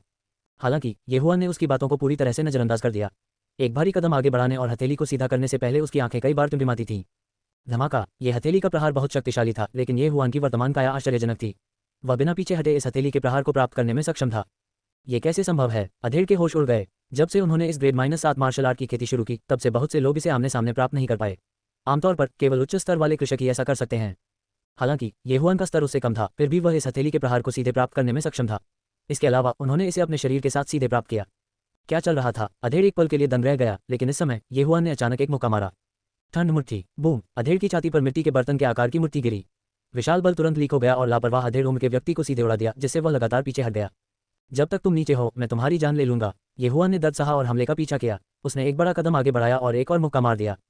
अच्छा नहीं, जब पहला मुक्का लगा तो अधेड़ को पछतावा हुआ। अब जब उसने दूसरा पंच देखा तो उसने जल्दी से एक पंच भी बाहर फेंक दिया। बूम! दोनों मुट्ठियां टकरा गईं, जिससे आसपास की हवा जोर से कंपन करने लगी। एक मार्शल पद के 7वें स्तर के शिखर पर था, जबकि दूसरा मार्शल पद के 8वें स्तर के मध्य में था। वे दोनों ग्रेड 7 मार्शल आर्ट का उपयोग कर रहे थे, लेकिन वे वास्तव में समान रूप से मेल खाते थे। ये कैसे संभव हुआ? इसके लिए केवल एक ही स्पष्टीकरण था, और वह ये था कि ये हुआन की काया आश्चर्यजनक थी। अन्यथा उसके लिए आध्यात्मिक शक्ति में अंतर की भरपाई करना असंभव होगा। हाँ, राक्षसी कृषक अपने शरीर को संयमित करना पसंद करते हैं। बच्चे, तुम मरे हुए मांस हो। मध्यम आयु वर्ग के व्यक्ति को और भी अधिक विश्वास था कि ये हुआन ने राक्षसी खेती की विधि अपनाई और अपने स्तर को बढ़ाने के लिए बुरी खेती के तरीकों पर भरोसा किया। यह अभी तक निश्चित नहीं है कि कौन मरने वाला है। ये हुआन ठंडे स्वर में चिल्लाया। उसने अचानक अपने सीने से एक गोली निकाली और उसे निगल लिया। यह आध्यात्मिक विस्फोट की गोली थी। आध्यात्मिक विस्फोट गोली मार्शल पद के 8वें स्तर से नीचे एक मार्शल कलाकार के स्तर को बढ़ा सकती है। कभी कभी यह एक स्तर बढ़ा सकता है, कभी कभी ये 2 स्तर बढ़ा सकता है। आध्यात्मिक विस्फोट की गोली लेने के बाद ये हुआन की आध्यात्मिक शक्ति अचानक बढ़ गई। इस बार ये 2 स्तर था। मार्शल पद के 8वें स्तर के मध्य, क्या अधेड़ को अवचेतन रूप से एहसास हुआ कि कुछ गड़बड़ है? वह वास्तव में आध्यात्मिक विस्फोट गोली के बारे में भूल गया था। इससे भी महत्वपूर्ण बात यह है कि आध्यात्मिक विस्फोट की गोली का उस पर कोई प्रभाव नहीं पड़ा। अब वे दोनों मार्शल पद के 8वें स्तर के मध्य में थे और ये हुआन की ताकत मध्यम आयु वर्ग के व्यक्ति की तुलना में बहुत मजबूत थी। अगले ही पल अधेड़ उम्र के व्यक्ति को सीधे ये हुआन ने उड़ा दिया। अधेड़ उम्र के व्यक्ति के हाथ की हड्डियों को ये हुआन ने उसकी कोहनी से छेद दिया था। हा मरो। ये हुआन की लड़ाई की भावना बढ़ गई। उसने अधेड़ उम्र के व्यक्ति का पीछा करने के लिए नेदर स्टेप्स का इस्तेमाल किया और उसे जमकर पीटा। आहे, मैं तुम्हें मारने जा रहा हूँ। मार खाते ही अधेड़ चिल्लाया। कुछ ही देर में उसके हाथ और पैर की सभी हड्डियां टूट गईं। उसका पूरा शरीर जमीन पर लंगड़ा कर चला गया, हिलने डुलने में असमर्थ हो गया। आप एक राक्षसी साधना पद्धति अपनाते हैं। अगर किसी को पता चल गया तो आप निश्चित रूप से तिरस्कार का निशाना बन जाएंगे। तुम मरे हुए मांस हो। अधेड़ उम्र के व्यक्ति की मृत्यु से पहले वह ये हुआन को याद दिलाना नहीं भूला।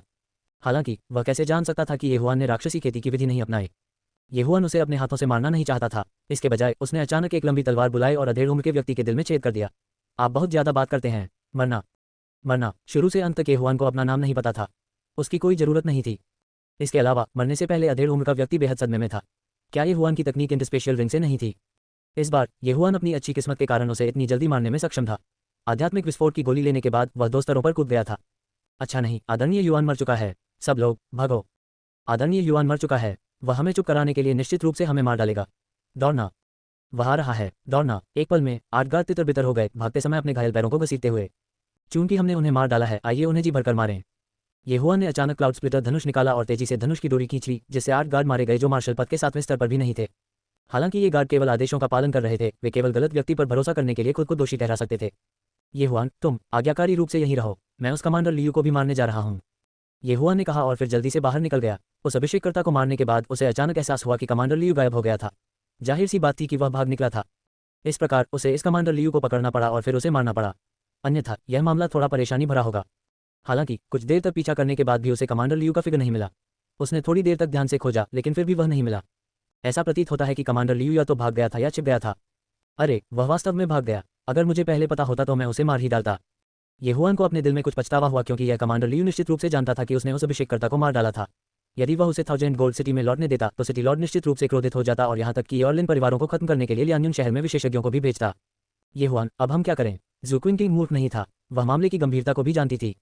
आप इस तरह छिपते नहीं रह सकते। चूंकि यह मामला है तो हम सीधे 1000 गोल्ड सिटी जाएंगे। ये हुआन ने भौहें सिकोड़ ली और कहा, 1000 सोने की नगरी, तो फिर क्या हम सीधे जाल में नहीं फंस रहे हैं? ज़ुक्विन किंग ने अपना छोटा सा मुंह चौड़ा कर लिया। अभी हमारे पास 2 तरीके हैं। पहला है 1000 गोल्ड सिटी में इंतजार करना और कमांडर लियू के आने का इंतजार करना। फिर हम उसे मार डालेंगे। हालांकि इस पद्धति की सफलता दर बहुत कम है। दूसरा तरीका सीधे सगाई रद्द करना है। ये हुआन ने कहा। सगाई रद्द करें? ज़ुक्विन किंग ने अविश्वास में अपनी बड़ी आंखें झपकाईं। ऐसा प्रतीत नहीं हुआ कि इस पद्धति की सफलता दर अधिक है। उसने ध्यान से इसके बारे में सोचा और कहा, लेकिन अगर मैं 1000 गोल्ड सिटी के यंग सिटी लॉर्ड से शादी करती हूँ तो मेरे पिता 1000 गोल्ड सिटी में आबादित रहेंगे। तो फिर तुम्हारे पिता को तुम्हारी राय की परवाह नहीं होगी? ये हुआन ने पूछा। वास्तव में मैं पहले भी सहमत था, लेकिन मैं अपनी बात से मुकर गया। ज़ुक्विन किंग ने कुछ असहाय होकर कहा। जब से मान गए, सगाई से क्यों भागे? ये हुआन ने हैरान होकर पूछा। क्योंकि मेरे पिता का व्यवसाय और भी बड़ा होता जा रहा है। सिटी लॉर्ड निश्चित रूप से उसे 1000 गोल्ड सिटी में अधिकांश व्यवसाय संभालने नहीं देंगे, इसलिए मैं केवल सहमत हो सका। हालांकि बाद में मैंने सुना कि यह यंग सिटी लॉर्ड बहुत बदसूरत है। इससे पहले कि ज़ुक्विन किंग जारी रह पाता, ये हुआन जोर से हंसने लगा। आप इस समय भी क्यों हंस रहे हैं? जल्दी करो और एक रास्ता सोचो, अन्यथा यदि कमांडर लियू 10,000 गोल्ड सिटी में लौटता है तो आपके लियान्युन शहर को नुकसान होगा। ज़ुक्विन किंग ने नाखुश होकर कहा। हाँ, मैं हंसी से मर रहा हूँ। आपको लगता है कि दूसरी पार्टी बदसूरत है? ये हुआन तब तक हंसे जब तक उनके पेट में चोट नहीं लग गई। क्या ये सब तुम्हारी वजह से नहीं है? आपसे मेरे पिता की शादी को अस्वीकार करने के लिए किसने कहा? ज़ुक्विन किंग ने मुंह फुलाया। ओह, ये हुआन की हंसी अचानक रुक गई। उन्होंने कहा, अगर ऐसा है तो एक रास्ता है। कौन सी विधि? यह आसान है, बस इतना कहो कि मैं तुम्हें पसंद करता हूँ। ये हुआन ने उत्तर दिया। ज़ुक्विन किंग स्तब्ध रह गए। काफी देर बाद आखिरकार उसने प्रतिक्रिया दी और सवाल से कहा, क्या आपने इसकी योजना बहुत पहले बनाई थी? क्या योजना है? योजना यह है कि मैं सगाई तोड़ दूं। ये हुआन ने अपनी आंखें घुमाई और कहा, यह कैसे संभव है? मैंने देखा कि तुम गहरे संकट में हो, इसलिए मैं तुम्हें बचाने के लिए बाहर आया। अन्यथा क्या आप सचमुच सोचते हैं कि मैं आपको पसंद करता हूँ? ज़ुक्विन किंग ने खंडन नहीं किया और चुपचाप सहमत हो गए। वह नहीं जानती थी कि यह विधि काम करेगी या नहीं, लेकिन संभावना काफी अधिक थी। आखिरकार ये हुआन के पिता ने पहले भी उसके परिवार को बचाया था। उसी समय ज़ुक्विन किंग ने भी अपने दिल में खुद से पूछा, अगर इस सगाई का व्यक्ति असंख्य गोल्ड सिटी का यंग सिटी लॉर्ड नहीं था, लेकिन ये हुआन, तो क्या वह मना कर देगी? ये जुबान भी बहुत असहाय था। वह वास्तव में ज़ुक्विन किंग की मदद करना चाहता था और उसके पास कोई अन्य विचार नहीं था। हालांकि उनका शारीरिक शरीर केवल 15 साल का था, लेकिन उनकी मानसिक उम्र पहले से ही 20 साल थी। वह 14 साल की लड़की को कैसे पसंद कर सकता था? ये हुआन ने तुरंत चारों ओर खोज की और फिर म्यूकिंग किंग के साथ उसी घोड़े पर सवार होकर लियान्युन की 18 पर्वत श्रृंखलाओं को छोड़ने की तैयारी की। हालांकि उनके जाने के बाद एक व्यक्ति अचानक बाहर चला गया। ये व्यक्ति कमांडर लियू था, जो पहले छिपा हुआ था। धिक्कार है, ये बवा इतना मजबूत क्यों है? यहाँ तक कि आदरणीय युआन भी उनके समकक्ष नहीं है। धिक्कार है, उसने नेतृत्व किया। ऐसा लगता है कि मैं केवल उन्हें पहले जाने दे सकता हूँ और फिर मिलियन गोल्ड सिटी का चक्कर लगा सकता हूँ। कमांडर लियू ने नाराजगी भरी अभिव्यक्ति का खुलासा किया और तुरंत वहां से चले गए। अल्पिराम मूल रूप से ये 100 बीस्ट ब्लडलाइन प्राप्त करने के बाद शैटरिंग क्लाउड संप्रदाय में जाना चाहता था। अपनी वर्तमान ताकत के साथ उनके लिए शैटरिंग क्लाउड संप्रदाय का मुख्य शिष्य बनना कोई समस्या नहीं होनी चाहिए। हालांकि स्थिति में अचानक बदलाव आ गया। इस प्रकार वह केवल अपनी योजना बदल सकता था और पहले मिलियन गोल्ड सिटी जा सकता था। इस बार इसे बाघ की मान माना जा सकता है। आखिरकार मिलियन गोल्ड सिटी का सिटी लॉर्ड 9वीं रैंक मार्शल पाथ कल्टिवेटर था और उसके अधीन कई विशेषज्ञ थे। यदि वह सावधान नहीं होता तो वह गहरी खाई में गिर सकता था। हालांकि जू किंग के अनुसार जू हाई का व्यवसाय हाल के वर्षों में बढ़ रहा था। मिलियन गोल्ड सिटी में आधी संपत्तियां उनकी थीं। इतने पैसों से उसने कई एक्सपर्ट्स को हायर किया होगा। उनका प्रभाव city Lord of million gold city से कमजोर नहीं होना चाहिए। येहुआन और जू किंग ने मिलियन गोल्ड सिटी जाने के लिए कुछ दिन बिताए। पिता, मैं वापस आ गया हूँ। बाहर आओ और देखो यहाँ कौन है। जू किंग अभी अभी जू परिवार के पास लौटा और घर में भाग गया। येहुआन भी हैरान था क्योंकि जू परिवार का आकार शायद ये परिवार से कई गुना बड़ा था। किसी को ये जानना होगा कि ये परिवार एक परिवार था जबकि जू परिवार में केवल 3 लोग थे। जू किंग के घर में प्रवेश करने से पहले जू परिवार का एक गार्ड रिपोर्ट करने गया था। कुछ ही समय बाद मीटबॉल जैसी आकृति खत्म हो गई। कम से कम 250 दिन लग रहा था। मीटबॉल जैसी यह आकृति वास्तव में जू किंग के पिता जू हाई की थी। वह जू किंग तक लुढ़क गया और बोला, एओ मेरी छोटी दादी, तुम आखिरकार वापस आ गई। पिताजी, आप उन कुछ दिनों में कैसे मोटे हो गए जब मैं यहाँ नहीं था? जू किंग ने उसे आकार दिया और आश्चर्य से पूछा। छोटी लड़की, तुम अचानक भाग गई। पिता बेहद चिंतित थे, इसलिए मैं अपना ध्यान भटकाने के लिए दिन में केवल 6 बार भोजन कर सकता था। जू हाई मुस्कुराया। इस समय उनकी नज़र येहुआन पर भी पड़ी और उन्होंने कहा, एओ भतीजे, तुम भी यहीं हो? हाँ, इस बार मुझे आपको धन्यवाद देना है। मैंने सोचा कि मुझे इस छोटी लड़की के लिए पूरी दुनिया को खोजना होगा। चाचा, बहुत समय से नहीं देखा। येहुआन मुस्कुराया और अपनी मुट्ठियां पकड़ लीं। उनकी याद में यह जू हाई उनके लिए काफी अच्छा था। अतीत में वह अक्सर जू किंग को लियानियन शहर में लाता था। हालांकि पिछले कुछ वर्षों में उनके व्यवसाय का विस्तार हुआ था और उनके पास ज्यादा समय नहीं था। आओ, अंदर बात करते हैं। जू हाई उन दोनों को अंदर लाया और बैठ गया। अपने 200 जिन वजन के साथ वह केवल एक विशेष कुर्सी पर बैठ सकता था। किंग, आप इस बार वापस आ गए। क्या आपने इसके बारे में सोचा है? जू हाई ने पूछा। मैंने इस पर विचार किया है। मैं सगाई तोड़ना चाहता हूँ। मैं उस बदसूरत कमीने से शादी नहीं करूंगा। जू किंग ने सिर हिलाया। कौन जानता था कि वह आदमी इतना बदसूरत होगा। मैं एक चित्र देखकर उल्टी करने ही वाला था। अगर मैंने असली व्यक्ति को देखा तो क्या मैं अपनी आंतों को फेंक नहीं दूंगा? जू किंग ने जल्दी से कहा। हालांकि उसने इसके बारे में सोचने की हिम्मत नहीं की क्योंकि उसे डर था कि वह कल रात का खाना फेंक देगी। तो फिर हमें क्या करना चाहिए? सिटी लॉर्ड निश्चित रूप से सहमत नहीं होंगे। जू हाई ने अपना ठंडा पसीना पोंछा। वह 1000 गोल्ड सिटी में सबसे सफल व्यापारी थे। वह अभी भी 50 मिलियन टन चांदी वापस करने का जोखिम उठा सकता था जो 10 लाख टन सोने के बराबर थी। हालांकि जू किंग की सगाई 1000 गोल्ड सिटी के सिटी लॉर्ड से हुई थी। यदि वे सगाई रद्द कर देते तो क्या वे सिटी लॉर्ड के चेहरे पर थप्पड़ नहीं मार रहे होते? भविष्य में वे 1000 गोल्ड सिटी में शांति से नहीं रह पाएंगे। मुझे कोई परवाह नहीं है। किसी भी मामले में मैं उस बदसूरत आदमी से शादी नहीं करूंगा। इसके अलावा पिताजी, क्या आपने हाल के वर्षों में इतने सारे अभिषेककर्ताओं को आकर्षित नहीं किया? हमारा जू परिवार झांग परिवार से ज्यादा बुरा नहीं है। यदि हम लड़ नहीं सकते तो हम बाहर हो जाएंगे। जू किंग ने गुस्से में कहा। तुम छोटी लड़की सचमुच जानती हो कि मेरे लिए परेशानी कैसे खड़ी करनी है। पीछे न मानते तो ठीक था, अब आपने मेरे लिए इतनी बड़ी समस्या खड़ी कर दी है। जू हाई भी असहाय थी। हालांकि वह जू किंग से सबसे ज्यादा प्यार करता था। वह ये भी नहीं चाहता था कि जू किंग सुअर जैसे बदसूरत व्यक्ति से शादी करे। भले ही दूसरी पार्टी बेहद प्रतिभाशाली थी और स्काई स्प्लिटिंग संप्रदाय के एक बुजुर्ग ने उसे प्रत्यक्ष शिष्य के रूप में स्वीकार कर लिया था। एक बाहरी व्यक्ति के रूप में येहुआन ने भी अपना मुंह बंद रखा और बीच में नहीं रोका। वे तीनों थोड़ी देर के लिए चुप थे। हालांकि इस समय जू परिवार का एक नौकर अचानक अंदर आया। मास्टर, सिटी लॉर्ड्स मैंशन से कोई यहाँ है क्या? इतनी तेजी? उद्धरण चिन्ह। जू हाई हैरान रह गया। उन्हें उम्मीद नहीं थी कि झांग परिवार का सूचना नेटवर्क इतना अच्छा होगा। जू किंग 10 मिनट तक वापस नहीं लौटा था और दूसरे पक्ष ने पहले ही किसी को भेज दिया था। ऐसा इसलिए होना चाहिए क्योंकि जब हमने शहर में प्रवेश किया तो हमें खोजा गया था। पिताजी, मुझे कोई परवाह नहीं है। वैसे भी मैं सगाई रद्द करना चाहता हूँ। आप जैसा उचित समझे वैसा ही करें, अन्यथा मैं फिर से दौड़ूंगा। जैसा कि उसने कहा, जू किंग का दिल भी उछल पड़ा। नहीं, दुनिया अब कितनी अस्त व्यस्त है। फिर से भागोगे तो कुछ बुरे लोग मिले तो क्या हुआ? जू हाई ने अपना सिर घुमाते हुए कहा, जल्दी से अभिषेककर्ता लियान को आमंत्रित करें और फिर सिटी लॉर्ड्स मैंशन के अतिथि को आमंत्रित करें। हाँ, नौकर जल्दी में चला गया। कुछ ही समय बाद एक अधेड़ उम्र का आदमी अंदर आया। आदरणीय बुजुर्ग लियान, इस बार मेरा जू परिवार झांग परिवार के साथ बड़ी परेशानी में पड़ सकता है। मुझे उम्मीद है कि श्रद्धेय बुजुर्ग लियान मदद कर सकते हैं। मैं आपकी शर्तों से सहमत हूँ। जू हाई ने दर्द से कहा। रिवरेंड लियान एक विशेषज्ञ थे जिन्हें उन्होंने हाल ही में आमंत्रित किया था। वह पहले ही मार्शल पद की 9वीं कक्षा तक पहुंच चुका था। हालांकि दूसरे पक्ष की पेशकश बहुत अधिक थी। यह मार्शल पद के 8वें चरण के चरम पर 5 अभिषेककर्ताओं की कीमत के बराबर था, इसलिए जू हाई झिझक रहा था। लेकिन अब वह केवल सहमत हो सकता है। हाँ, यह आसान है। चूंकि मैं जू परिवार का अभिषेक करता हूँ, मैं निश्चित रूप से कार्रवाई करूंगा। ये कॉन्सेक्रेटर लियान भी मुस्कुराहट से भरा हुआ था क्योंकि उसे हर महीने 10 मिलियन टन चांदी मिल सकती थी और यह बिना कुछ किए था। फिर श्रद्धेय बुजुर्ग लियान जू हाई के पीछे खड़े हो गए। थोड़ी देर बाद सिटी लॉर्ड्स मैंशन के लोग भी अंदर आए। तो ये जनरल चेन है। स्वागत। जू हाई जल्दी से खड़ा हुआ और जब उसने आगंतुक को देखा तो उसने अपनी मुठ्ठियां पकड़ लीं। जनरल चेन 1000 गोल्ड शहर के गैरिसन जनरल थे, साथ ही वह सिटी लॉर्ड के विश्वास पात्र भी थे। प्रवेश करने के बाद उन्होंने जू किंग को किनारे पर बैठे देखा और कहा, मंत्री जू, आप मेरी यात्रा का उद्देश्य जानते हैं ना? जू हाई अजीब तरह से मुस्कुराया और कहा, मुझे पता है। मुझे लगता है कि जनरल चेन मेरी बेटी की शादी के लिए यहाँ होंगे। ये सही है। चूंकि मिस जू 1000 गोल्ड शहर में लौट आई है, इसलिए सिटी लॉर्ड मिस जू के शादी से भागने के मामले को आगे नहीं बढ़ाएंगे। सिटी लॉर्ड ने 3 दिन बाद मिस जू और यंग सिटी लॉर्ड की सगाई की तारीख तय की है। जनरल चेन ने कहा। यह जू हाई एक पल के लिए झिझक गया। उसे समझ नहीं आ रहा था कि वह क्या कहे। क्या मंत्री जू को कोई आपत्ति है? मैं सिटी लॉर्ड को संदेश भेजूंगा, जनरल चेन ने कहा। जू हाई ने जू क्विंकिंग की ओर देखा और देखा कि वह रोने वाली थी। उसका दिल उछल पड़ा और उसने कहा, जनरल चेन, मुझे आशा है कि आप सिटी लॉर्ड को संदेश दे सकते हैं। यह शादी नहीं होने वाली है। मैं सगाई के पैसे को झांग हवेली में दोगुना कर दूंगा। क्या आप सगाई तोड़ना चाहते हैं? क्या आपने ऐसा करने के परिणामों के बारे में सोचा है? जनरल चेन ने उसे घूरकर देखा और अविश्वास से कहा। हजारों सोने के शहर में सिटी लॉर्ड के पास सर्वोच्च अधिकार था। हालांकि किसी ने वास्तव में सगाई तोड़ने की हिम्मत की, ये सिटी लॉर्ड के चेहरे पर थप्पड़ मारने के बराबर था। सबसे महत्वपूर्ण बात यह है कि लक्ष्य था young city Lord of 1000 gold. हाँ, मैं पहले ही इस मामले पर विचार कर चुका हूँ। मुझे उम्मीद है कि जनरल चेन सिटी लॉर्ड को संदेश दे सकते हैं।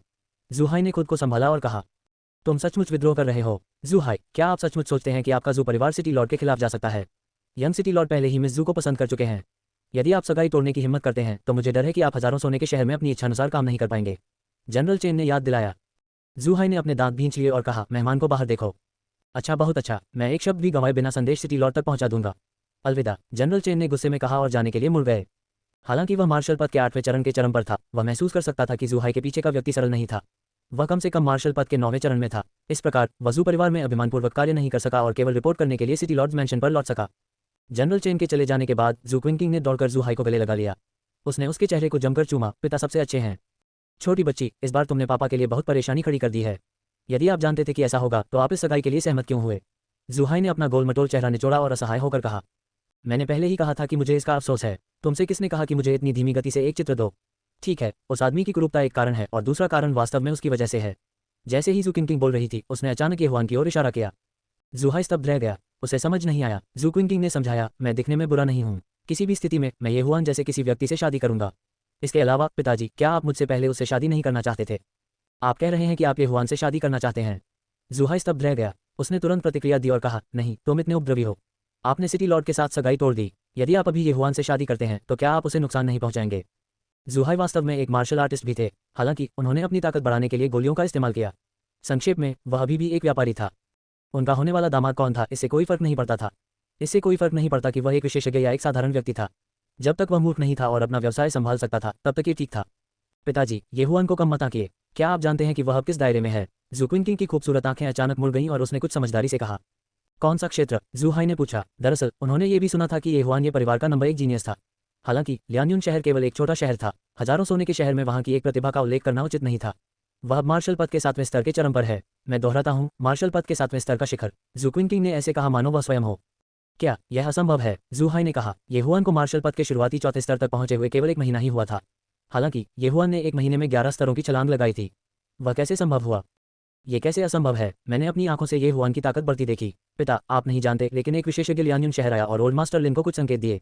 उसके बाद ओल्ड मास्टर लिन सीधे मार्शल पद के 7वें स्तर के शिखर से मार्शल पद के 9वें स्तर तक टूट गया। जू क्विंकिंग ने समझाया। यह जू हाई ने अपना सिर पकड़ लिया। ये जानकारी उसके लिए संसाधित करने के लिए बहुत अधिक थी। इसके अलावा ये हुआन को टूटे हुए बादल संप्रदाय के संप्रदाय नेता द्वारा एक शिष्य के रूप में स्वीकार किया गया है। वह निश्चित रूप से मेरे योग्य है। यदि सिटी लॉर्ड बाद में आता है तो बस ये कहें, जू क्विंकिंग ने कहा। ये हुआन ने भौहें सिकोड़ ली। उसने टूटे हुए बादल संप्रदाय में भी प्रवेश नहीं किया था। संप्रदाय के नेता द्वारा उन्हें शिष्य के रूप में कैसे स्वीकार किया जा सकता है? हालांकि उन्होंने तुरंत प्रतिक्रिया दी। ये स्थिति का फायदा उठा रहा था। अपनी वर्तमान योग्यता से वह निश्चित रूप से टूटे हुए बादल संप्रदाय के प्रमुख शिष्य का पद प्राप्त कर सकते थे। संप्रदाय के नेता द्वारा उन्हें शिष्य के रूप में स्वीकार किया जाना बहुत संभव था। हा। हालांकि जब जू क्विंकिंग की आवाज गिरी तो बगल में मौजूद कॉन्सेक्रेटर लियान अचानक हंसे। चाचा, आप किस बात पर हंस रहे हैं? जू क्विंकिंग ने हैरान होकर पूछा। छोटी लड़की, तुम झूठ नहीं बोल सकती। गार्जियन लियान ने अपना सिर हिलाया। हम चाचा, यदि आप मुझ पर विश्वास नहीं करते हैं तो आप उसके दायरे की जांच कर सकते हैं। जू क्विंकिंग ने मुंह फुलाया। गार्जियन लियान ने अपना सिर हिलाया। हाँ, मैं उसके दायरे के बारे में बात नहीं कर रहा हूँ। मैं महसूस कर सकता हूँ कि यह बच्चा पहले से ही मार्शल पद के 7वें स्तर के चरम पर है। मैं कह रहा हूँ कि वह टूटे हुए बादल संप्रदाय के संप्रदाय नेता का शिष्य नहीं बन सकता। उद्धरण चिन्ह। क्यों नहीं? जू क्विंकिंग को समझ नहीं आया। क्या इस झूठ में कोई खामी थी? छोटी लड़की, बेवकूफ बनाना बंद करो। गार्जियन लियान मूल रूप से शैटर्ड क्लाउड संप्रदाय के शिक्षक थे। जू हाई ने उसे याद दिलाया। क्या? ये सुनकर जू क्विंकिंग और ये हुआन दोनों दंग रह गए। उनके सामने वाला व्यक्ति वास्तव में बिखरते बादल संप्रदाय का प्रशिक्षक था। कोई आश्चर्य नहीं कि झूठ इतनी जल्दी उजागर हो गया। तो वो वजह थी। आप पहले थे, लेकिन अभी नहीं, जू क्विंकिंग ने हठपूर्वक कहा। वास्तव में मैं पहले ही बिखरते बादल संप्रदाय को छोड़ चुका हूँ। हालांकि मैं जानता हूं कि संप्रदाय गुरु के लिए उसे शिष्य के रूप में स्वीकार करना असंभव है क्योंकि संप्रदाय गुरु बिखरने वाले बादल संप्रदाय में नहीं है। अभी वाइस सेक्ट मास्टर प्रभारी हैं। पूज्य लियान ने मुस्कुराते हुए कहा। ज़ुक्विंकिंग के पास शब्द नहीं थे। उसने चुटकी लेते हुए कहा, मैं वाइस सेक्ट लीडर के बारे में बात कर रही थी। मैंने इसे स्पष्ट रूप से नहीं कहा। आप पर निर्भर है, लेकिन चूंकि मैं अब जू परिवार का अभिषेक करता हूँ इसलिए मैं इस झूठ को छुपाने में आपकी मदद कर सकता हूँ। सन्यासी लियान ने कहा। आखिर उसने दूसरे पक्ष के पैसे स्वीकार कर लिए थे। बहुत बहुत धन्यवाद। ज़ूहाई को यह भी पता था कि ज़ुकिंकिंग बकवास कर रहा था। हालांकि येहुआन का रूप धारण करने में कुछ भी गलत नहीं था। आखिरकार येहुआन की योग्यता के साथ भले ही वह स्काई स्प्लिटिंग संप्रदाय में गया हो, संप्रदाय मास्टर शायद उसे पसंद करेगा। बिखरने वाले बादल संप्रदाय की तो बात ही छोड़ दें। ये ठीक है, अभिषेककर्ता लियान ने मुस्कुराते हुए कहा। निश्चित रूप से कुछ ही समय बाद एक और नौकर रिपोर्ट करने आया। मास्टर, सिटी लॉर्ड व्यक्तिगत रूप से आ गए हैं। इससे पहले कि वह अपना वाक्य पूरा कर पाता, कई आकृतियां अंदर आ गईं। ज़ूहाई के चेहरे पर एक अजीब सा भाव चमक उठा। वह फुर्ती से उनके पास गया और कहा, हे नगर प्रभु, नमस्कार। इस बार हजारों सोने का सिटी लॉर्ड भी व्यक्तिगत रूप से आया था। वह तलवार जैसी भौहों और चमकीली आंखों वाला एक अधेड़ उम्र का व्यक्ति था। वह काफी हैंडसम थे। हालांकि उसके पीछे का युवक बेहद बदसूरत था। वह सूअर जैसा लग रहा था। उसकी आंखें बड़ी थी, उसकी नाकें खुली हुई थीं और उसका मुंह चौड़ा था। जब येहुआन ने इस व्यक्ति को देखा तो उसका पेट मत गया। ज़ुक्विंकिंग ने सीधे अपने चेहरे की ओर देखने की हिम्मत नहीं की। उसे डर था कि अभी अभी पी गई चाय थूक देगी। कहने की जरूरत नहीं है, ये हजारों सोने के सिटी लॉर्ड का बेटा होना चाहिए। येहुआन भी बहुत हैरान था। हजारों सोने के सिटी लॉर्ड जो कुछ अच्छे दिखते थे का इतना बदसूरत बेटा कैसे हो सकता है? क्या ऐसा हो सकता है कि यह महिला की समस्या थी?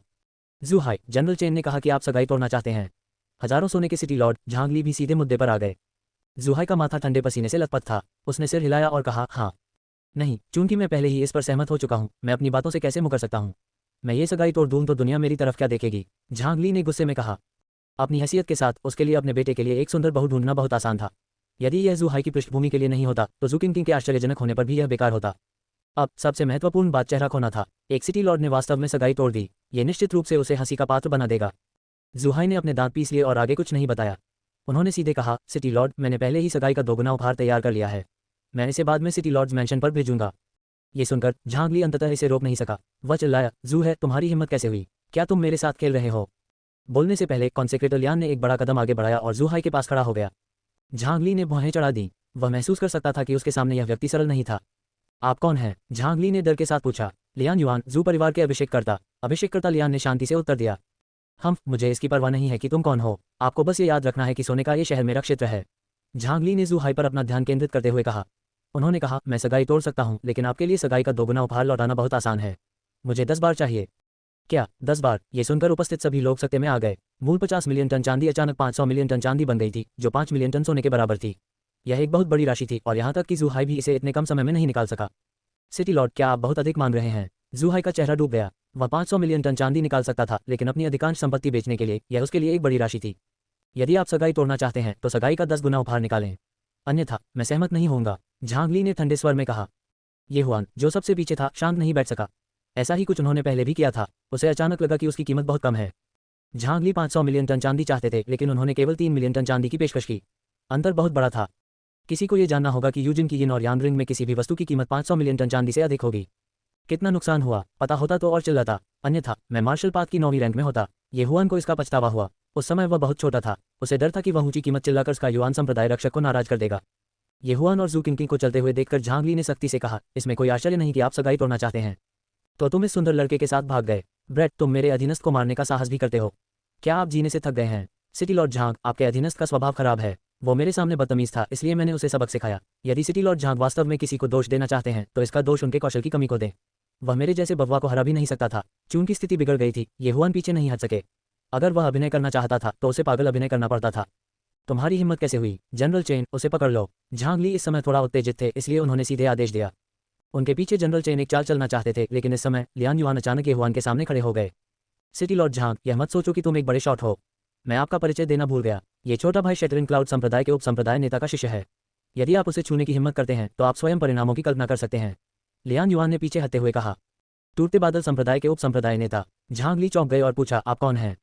सिटी लॉर्ड झांग बहुत भुलक्कड़ है। मैं लियान युआन हूँ। मैं बिखरते बादल संप्रदाय का शिक्षक हुआ करता था। मैं अब जू परिवार का अभिषेक करता हूँ। लियान युआन ने अपनी मुठ्ठियां दबाते हुए कहा। बिखरते बादल संप्रदाय का शिक्षक? झांग ली झिझक रहे थे। उन्हें उम्मीद नहीं थी कि ज़ूहाई को शैटरिंग क्लाउड संप्रदाय का एक शिक्षक संदेहास्पद व्यक्ति के रूप में मिल पाएगा। ये परेशानी भरा था। हालांकि लियान युआन अब शैटरिंग क्लाउड संप्रदाय के शिक्षक नहीं थे, फिर भी उनकी ताकत वही थी। सबसे महत्वपूर्ण बात यह है कि उन्होंने अभी अभी येहुआन के लिए बात की थी। क्या यह नकली हो सकता है? असंभव। इस समय क्षमाप्रार्थी दिखने वाला युवक बाहर चला गया और कहा, यह बव्वा शैटरिंग क्लाउड संप्रदाय के उप संप्रदाय नेता का शिष्य है।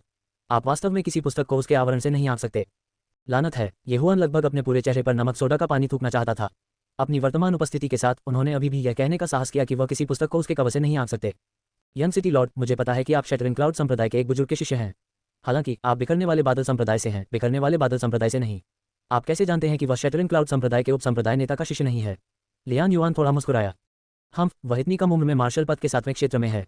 गोलियों का उपयोग करने के अलावा उसने कुछ अमानवीय राक्षसी तकनीक विकसित की होगी। सिद्ध करना है तो सरल है, जब तक तुम मुझे हरा सकते हो तब तक ये विवाह रद्द कर दिया जाएगा। मुझे वह सगाई का उपहार नहीं चाहिए जिसकी कीमत 10 गुना हो। बस मुझे मूल कीमत वापस दे दो। उद्धरण चिन्ह। युवकों ने ठिठुरते हुए कहा। वह ये भी समझ सकता था कि येहुआन का स्तर निम्न नहीं था, लेकिन स्तर और ताकत दो अलग अलग अवधारणाएं थीं। अच्छा, यह एक अच्छा विचार है। यदि आप मेरे बेटे को हरा सकते हैं तो मैं स्वीकार करूंगा कि आप शैटरिंग क्लाउड संप्रदाय के उप संप्रदाय नेता के शिष्य हैं। यदि आप हार जाते हैं तो आप मुझे सगाई के उपहार की 10 गुना राशि लौटा देंगे। ज़ुहाई, आप क्या सोचते हैं? झांगली की आंखें चमक उठीं। इस बार वह वास्तव में सगाई के उपहारों पर नजर गड़ाए हुए था। सगाई का 10 गुना उपहार 500 मिलियन टन चांदी था। यह एक बहुत बड़ी रकम थी जिसकी वह कल्पना भी नहीं कर सकता था। इस 500 मिलियन टन चांदी के साथ ज़ुहाई शायद इस झटके से उबरने में असमर्थ होगी। भविष्य में 10,000 गोल्ड सिटी पर अभी भी उसके झांग कबीले का प्रभुत्व रहेगा। उन्हें विवाह गठबंधन की व्यवस्था करने की आवश्यकता क्यों होगी? यह ज़ुहाई झिझक रहा था। वह जानता था कि young city governor Zhang Jiang sky cracking संप्रदाय के बुजुर्ग का शिष्य था। उनकी ताकत लंबे समय से मार्शल पद की 7वीं रैंक के शिखर तक पहुंच गई थी। हालांकि येहुआन अब वही था। झांग जियांग येहुआन से 5 या 6 साल बड़ा था, इसलिए वह स्पष्ट रूप से नुकसान में था। पिताजी, उनसे सहमत हूँ। येहुआन बहुत शक्तिशाली है। ज़ुक्विंग ज़ुहाई के पीछे छिप गया और धीरे से कहा। किसी को यह जानना होगा कि उसने व्यक्तिगत रूप से येहुआन को झांग कबीले के 8वें रैंक के अभिषेककर्ता को मारते हुए देखा था। हालांकि येहुआन ने एक गोली खा ली थी, लेकिन उससे पहले येहुआन पहले से ही अपने प्रतिद्वंद्वी के साथ समान रूप से लड़ने में सक्षम था। ज़ुहाई अभी भी झिझक रहा था। वह पहले से ही समझ गया था कि झांगली जानबूझकर ऐसा कर रहा था। जब झांगली व्यक्तिगत रूप से शादी का प्रस्ताव देने आए तो ज़ुहाई ने शादी पर निर्णय लेने से पहले केवल ज़ू किंग से उनकी राय पूछी। हालांकि कौन जानता होगा कि झांगली का बेटा सुअर जितना बदसूरत था। ये सब झांग कबीले द्वारा बिछाया गया एक जाल था। उनका लक्ष्य ज़ू कबीले का खून बहाना और फिर उन्हें दबाना था। झांग कबीले को लाभ होने के बाद वे इस बड़ी राशि का उपयोग विकास के लिए कर सकते थे। फिर भविष्य में झांग कबीला 10,000 सोने के शहर में धन और शक्ति में पहला होगा। इसमें कोई आश्चर्य नहीं कि किंग इतनी आसानी से शहर से भाग सकता है। तो यही कारण है, इसे भूल जाए। मैं अभी भी भाई ये चोन की जानकारी नहीं हूँ। इस बार मैं पूरी तरह से बाहर जाऊंगा। अधिक से अधिक मैं शहर बदलूंगा और फिर से शुरू करूंगा। ज़ुहाई ने अपना मन बना लिया। उसने येहुआन की ओर देखा और येहुआन को थोड़ा सिर हिलाते हुए देखा। तुरंत उन्होंने उत्तर दिया, ठीक है, सीधे। पहले ये स्पष्ट कर देते हैं, यदि मेरा बेटा जीता है तो आपके ज़ू कबीले को 10 गुना सगाई का उपहार देना होगा। झांगली ने एक चालाक अभिव्यक्ति का खुलासा किया और खुद से सोचा, 50 मिलियन सगाई का उपहार प्राप्त करना इतना आसान नहीं है। हालांकि उन्हें येहुआन पर संदेह था, लेकिन उन्हें अपने बेटे की ताकत पर अधिक विश्वास था। हालांकि वह 20 वर्ष से अधिक का था। वह पहले ही 7वीं रैंक मार्शल पद के शिखर पर पहुंच चुका था। वह 8वीं रैंक मार्शल पद से केवल एक कदम दूर थे। भविष्य में वह 9वीं रैंक मार्शल पद की बेड़ियों को तोड़ने और 10वीं रैंक मार्शल पद तक पहुंचने में सक्षम हो सकता है। इसलिए उन्हें यकीन था कि येहुआन निश्चित रूप से झांग जियांग से हार जाएंगे। अगर येहुआन जीता है तो हमें बस 50 मिलियन सगाई का उपहार वापस करना होगा। पीछे से ज़ू क्विंकिंग की आवाज़ आए। वह इतनी डरी हुई थी कि उसने झांग जियांग की ओर देखने की हिम्मत नहीं की। वह बहुत बदसूरत था। हाँ, झांगली ने सिर हिलाया। हालांकि उन्होंने नहीं सोचा था कि येहुआन जीतेंगे, लेकिन उन्हें दूसरी पार्टी को मनाना पड़ा। बहुत अच्छा, फिर मेयर झांग और मैं जज होंगे। यदि एक पक्ष 3 बार जमीन पर गिरता है तो वह हरा हुआ होगा। आपको क्या लगता है? लियान युआन ने कहा। ठीक है, 3 बार गिरना। झांगली ने सहमति में सिर हिलाया। उसी समय उसने झांग जियांग से फुसफुसाया, सावधान रहो, उसे चोट मत पहुंचाओ। हालांकि येहुआन की पहचान सत्यापित की जानी थी। अगर वह वास्तव में शैटेड क्लाउड संप्रदाय के उप संप्रदाय नेता का शिष्य होता तो इस मामले को सुलझाना आसान नहीं होता। हाँ पिता, झांग जियांग ने सिर हिलाया, अपनी तलवार निकाली और बाहर चला गया। जहां तक येहुआन की बात है, उसने अपनी मुट्ठियां भींच लीं और बाहर चला गया। अब जबकि उसके पास 100 बीस्ट ब्लड लाइन थी, अगर वह तलवार का इस्तेमाल करता तो शायद अपनी 60% ताकत का इस्तेमाल भी नहीं कर पाता। येहुआन, अपना सर्वश्रेष्ठ करो। ज़ू किंग ने खुशी मनाई। यदि येहुआन हार गया तो ज़ू परिवार मिलियन गोल्ड सिटी में नहीं रह पाएगा। हाँ, येहुआन ने सिर हिलाया। यदि वह अतीत में था तो ये थोड़ा परेशानी भरा होगा, लेकिन अब उन्होंने झांग जियांग को भी अपनी आंखों में नहीं डाला। यदि आप तैयार हैं तो चलिए शुरू करते हैं, झांग ली ने कहा। वह 500 मिलियन टन चांदी पाने के लिए इंतजार नहीं कर सका। झांग जियांग येहुआन के सामने 10 मीटर खड़ा था और उसके दिल में सूंघ रहा था, क्या मजाक है? उसकी यह कहने की हिम्मत कैसे हुई कि वह टूटे हुए बादल संप्रदाय के उप संप्रदाय नेता का शिष्य है। उसने देखा कि येहुआन के कपड़े उस पर बिल्कुल भी फिट नहीं हो रहे थे, क्योंकि बाद वाला 100 बीस्ट ब्लड लाइन में विलीन हो गया था। उसका शरीर थोड़ा बदल गया था। वह लंबा और मजबूत हो गया, इसलिए वह जगह से थोड़ा बाहर लग रहा था। इसलिए उन्होंने झांग ली के शब्दों को अपने दिल में नहीं रखा। इससे कोई फर्क नहीं पड़ता कि येहुआन टूटे हुए क्लाउड संप्रदाय के उप संप्रदाय नेता का शिष्य था, क्योंकि वह स्काई स्प्लिटिंग संप्रदाय के बुजुर्ग का शिष्य था। और स्काई स्प्लिटिंग संप्रदाय टूटे हुए बादल संप्रदाय की तुलना में बहुत मजबूत था। रैंक 8 मूवमेंट तकनीक। येहुआन थोड़ा आश्चर्यचकित था। ऐसा लगता था कि झांग जियांग में कुछ क्षमता थी, लेकिन वह अभी भी अपनी मूल स्थिति में खड़ा था। उसका क्षेत्र झांग जियांग के समान ही था। हालांकि बाद वाले के पास रैंक 8 मूवमेंट तकनीक थी, उसके पास 100 बीस्ट ब्लड लाइन थी। यह मार्शल आर्ट में अंतर को पूरा करने के लिए पर्याप्त था। झांग जियांग तुरंत येहुआन के सामने आया और उसने अपनी तलवार येहुआन के गले पर वार कर दी। हालांकि प्रतियोगिता के नियमों में कहा गया है कि जो 3 बार मैदान पर गिरा वह हार जाएगा। जब तक वह एक स्ट्राइक में ये हुआन को वश में कर सकता है, यह उसकी जीत होगी। हालांकि ये हुआन से निपटना इतना आसान नहीं था। उसने लंबी तलवार की ओर देखा और अचानक अपने हाथ आपस में जोड़ लिए। दोनों हथेलियों ने एक साथ ताली बजाई और लंबी तलवार को कसकर बंद कर दिया। क्या? झांग जियांग हैरान रह गया। उसे एहसास हुआ कि वह तलवार को और अधिक छेद नहीं सकता, नहीं उसे बाहर निकाल सकता है। ये कैसी ताकत है? जब वह अभी भी सदमे में था, एक बड़े पैर ने अचानक उसके पेट पर लात मारी और उसे उड़ गया। झांग जियांग क्षैतिज रूप से उड़ गया। वह अपनी लंबी तलवार भी अपने साथ नहीं ले गया। उसका पूरा शरीर जमीन पर गिर गया और कुछ बार लुढ़क गया। वह एक बार जमीन पर गिर गया। लियान युआन, जो किनारे पर था, थोड़ा आश्चर्यचकित हुआ और जोर से बोला। झांग ली को विश्वास नहीं हो रहा था कि जिस बेटे पर उन्हें सबसे अधिक गर्व था, उसे एक ही किक से उड़ा दिया गया था। यदि झांग जियांग उनका बेटा नहीं होता तो उसने सोचा होता कि यह एक कृत्य था। जू हाई, जिसके चेहरे पर मूल रूप से गंभीर भाव थे, इस दृश्य को देखने के बाद थोड़ा आराम से आया। मैं तुम्हें मारने जा रहा हूँ। झांग जियांग ने अपने शरीर को स्थिर किया और जमीन से ऊपर चढ़ गया। उसने तुरंत ये हुआन की ओर आक्रमण किया। Rank 8 martial art, tiger dragon मुट्ठी। अरे, बड़े बड़े पंथों के शिष्यों को वास्तव में अपने लाभ हैं। हालांकि मैं कोई पुशोवा भी नहीं हूँ। ये हुआन बिल्कुल भी नहीं डरा। एक कदम आगे बढ़ने के बाद वह झांग जियांग के हमले से मुक्का मारकर मिला। Rank 7 martial art, frost fist. Boom! Shockwaves लुढ़क गईं और हर जगह धूल उड़ गई। वे दोनों बराबरी पर थे। हालांकि ऐसा इसलिए था क्योंकि ये हुआन उदार थे। उनका मुक्का 8वीं कक्षा के मध्य के मार्शलिस्ट द्वारा इस्तेमाल की जाने वाली ग्रेड 7 मार्शल तकनीक से मेल खा सकता था, इसलिए वह अभी भी झांग जियांग पर आसान हो गए थे। ऐसा इसलिए था क्योंकि इस युद्ध सत्र का उद्देश्य प्रतिद्वंद्वी को मारना नहीं था, बल्कि प्रतिद्वंद्वी को हराना था। स्क्रैम! ये हुआन का दूसरा हाथ अचानक आगे बढ़ा और झांग जियांग के चेहरे पर थप्पड़ मारा। झांग जियांग के चेहरे पर प्रभाव का खामियाजा भुगतना पड़ा और उसे फिर से उड़ने के लिए भेजा गया। टॉप! दूसरा पतन। सभी एक बार फिर से चौंक गए। झांग जियांग का मुक्का बेहद शक्तिशाली था। यदि यह मार्शल पद के 9वें रैंक के इन 2 मार्शल कलाकारों झांग ली या लियान युआन से टकराता तो वे गंभीर रूप से घायल हो जाते। लेकिन ये हुआन इसे सीधे तौर पर लेने में सक्षम था। ये कैसी ताकत थी? हाँ, ये दूसरी बार है। एक बार और है। जू हाई ने आखिरकार एक मुस्कान प्रकट की। ये हुआन ने झांग जियांग को 2 बार उड़ान भरने के लिए भेजा था। जब तक वह दोबारा ऐसा करता, उसे इतनी बड़ी रकम नहीं चुकानी पड़ती। असंभव! इस लड़के में इतनी ताकत कैसे हो सकती है? मैं इस पर विश्वास नहीं करता, मैं इस पर विश्वास नहीं करता। झांग जियांग का चेहरा धूल से ढका हुआ था। जमीन से उठते ही वह अपने दिल में दहाड़ा और फिर से आगे बढ़ गया। हालांकि ये हुआन ने फिर भी उसे क्रूर बल के साथ उड़ान भरने के लिए भेजा। बूम! झांग जियांग का पूरा शरीर दीवार से टकरा गया, जिससे वह लगभग ढह गई। जब तक वह इस बार नीचे गिर गया, तब तक यह मैच हार माना जाएगा। नहीं, मैं गिर नहीं सकता। जब तक मेरे पास 500 मिलियन है, मैं थोड़े समय में मार्शल पद की 9वीं रैंक तक पहुंच सकता हूं और आकाश विभाजन संप्रदाय का शीर्ष शिष्य बन सकता हूं। झांग जियांग ने पकड़ रखा था। उन्होंने मूल रूप से सोचा था कि ये हुआन 9वीं रैंक तक पहुंचने के लिए गोलियों पर निर्भर थे, लेकिन उन्हें उम्मीद नहीं थी कि वह इतने मजबूत होंगे। ठीक इसी समय एक आकृति अचानक उसकी तरफ चमकी और उसे थप्पड़ मार दिया। टॉप! झांग जियांग जमीन पर गिर गया। लड़ाई खत्म हो गई थी। हाँ, जैसे ही झांग जियांग जमीन पर गिरा, जू किंग, जो जू हाई के पीछे था, भी कूद गया और चिल्लाया। जहां तक सिटी ऑफ गोल्ड के मेयर की बात है, झांग ली का चेहरा पहले ही नीचे तक धंस चुका था। उसने मन ही मन सोचा, इस लड़के ने जियांग को इतनी आसानी से हरा दिया। क्या वह वास्तव में आकाश विभाजन संप्रदाय के उप संप्रदाय नेता का शिष्य हो सकता है? स्काई स्प्लिटिंग संप्रदाय ने इतने बड़े मामले के बारे में कोई खबर क्यों नहीं बनाई? उद्धरण चिन्ह। उन्हें अभी भी कुछ संदेह था। हालांकि ये हुआन के पास स्काई स्प्लिटिंग संप्रदाय के पूर्व शिक्षक लियान युआन थे। इसके अलावा वह बेहद मजबूत था। ऐसी प्रतिभा के साथ स्काई स्प्लिटिंग संप्रदाय के संप्रदाय नेता को भी लुभाया जाएगा। City lord Zhang, young city lord 3 बार जमीन पर गिर चुके हैं। ये हुआन ने ये लड़ाई जीत ली है ना? लियान युआन ने पूछा। झांग ली ने ठंडे स्वर में खर्राटे लिए। उसने कभी नहीं सोचा होगा कि ये हुआन के कारण उसकी 500 मिलियन टन चांदी व्यर्थ हो जाएगी, जो अचानक कहीं से प्रकट हो गई। सिटी लॉर्ड, मैं सिटी लॉर्ड्स मैंशन को सगाई के उपहार के रूप में 50 मिलियन टन चांदी भेजूंगा। जूहे भी चेहरे पर मुस्कान लिए आगे आए। जनरल चेन, चलो चलें। झांग ली के पास अब यहाँ रहने के लिए कोई चेहरा नहीं था। उन्होंने तुरंत जनरल चेन से घायल झांग जियांग को वापस ले जाने के लिए कहा। झांग जियांग अभी तक बेहोश नहीं हुआ था। जाने से पहले उसने कुछ शब्द कहे। मैं 2 संप्रदायों के बीच प्रतिस्पर्धा के दौरान इस शिकायत की रिपोर्ट करूंगा। ये जुबान ये सुनकर दंग रह गया। 2 संप्रदायों के बीच प्रतिस्पर्धा? क्या यह आकाश विभाजन संप्रदाय और आकाश विभाजन संप्रदाय हो सकता है? हालांकि उस समय तक वह पहले ही स्काई स्प्लिटिंग संप्रदाय में प्रवेश कर चुका होगा। कोई फर्क नहीं पड़ा। झांग ली और जू परिवार को जल्दी में छोड़ने वाले अन्य लोगों को देखते हुए जू हाई ने गहरी सांस ली और तुरंत नौकरों को भोज तैयार करने का आदेश दिया। इस बार ये सब ये हुआन को धन्यवाद था, अन्यथा उसे भारी कीमत चुकानी पड़ेगी। हालांकि उन्हें डर था कि गोल्ड सिटी में उनका भविष्य इतना सहज नहीं होगा। सिटी लॉर्ड को अपमानित करने के बाद वह सोने के शहर में अपने व्यवसाय का विस्तार कैसे कर सकता था? अल्पिराम। उस रात जू हाई ने ये हुआन और लियान युआन के मनोरंजन के लिए एक भोज तैयार किया।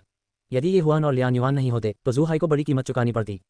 आओ आओ आओ मेरे भतीजे, और खाओ। मुझे बताओ कि तुम क्या खाना चाहते हो, मैं इसे तुम्हारे लिए लाऊंगा। जू हाई बहुत खुश थी।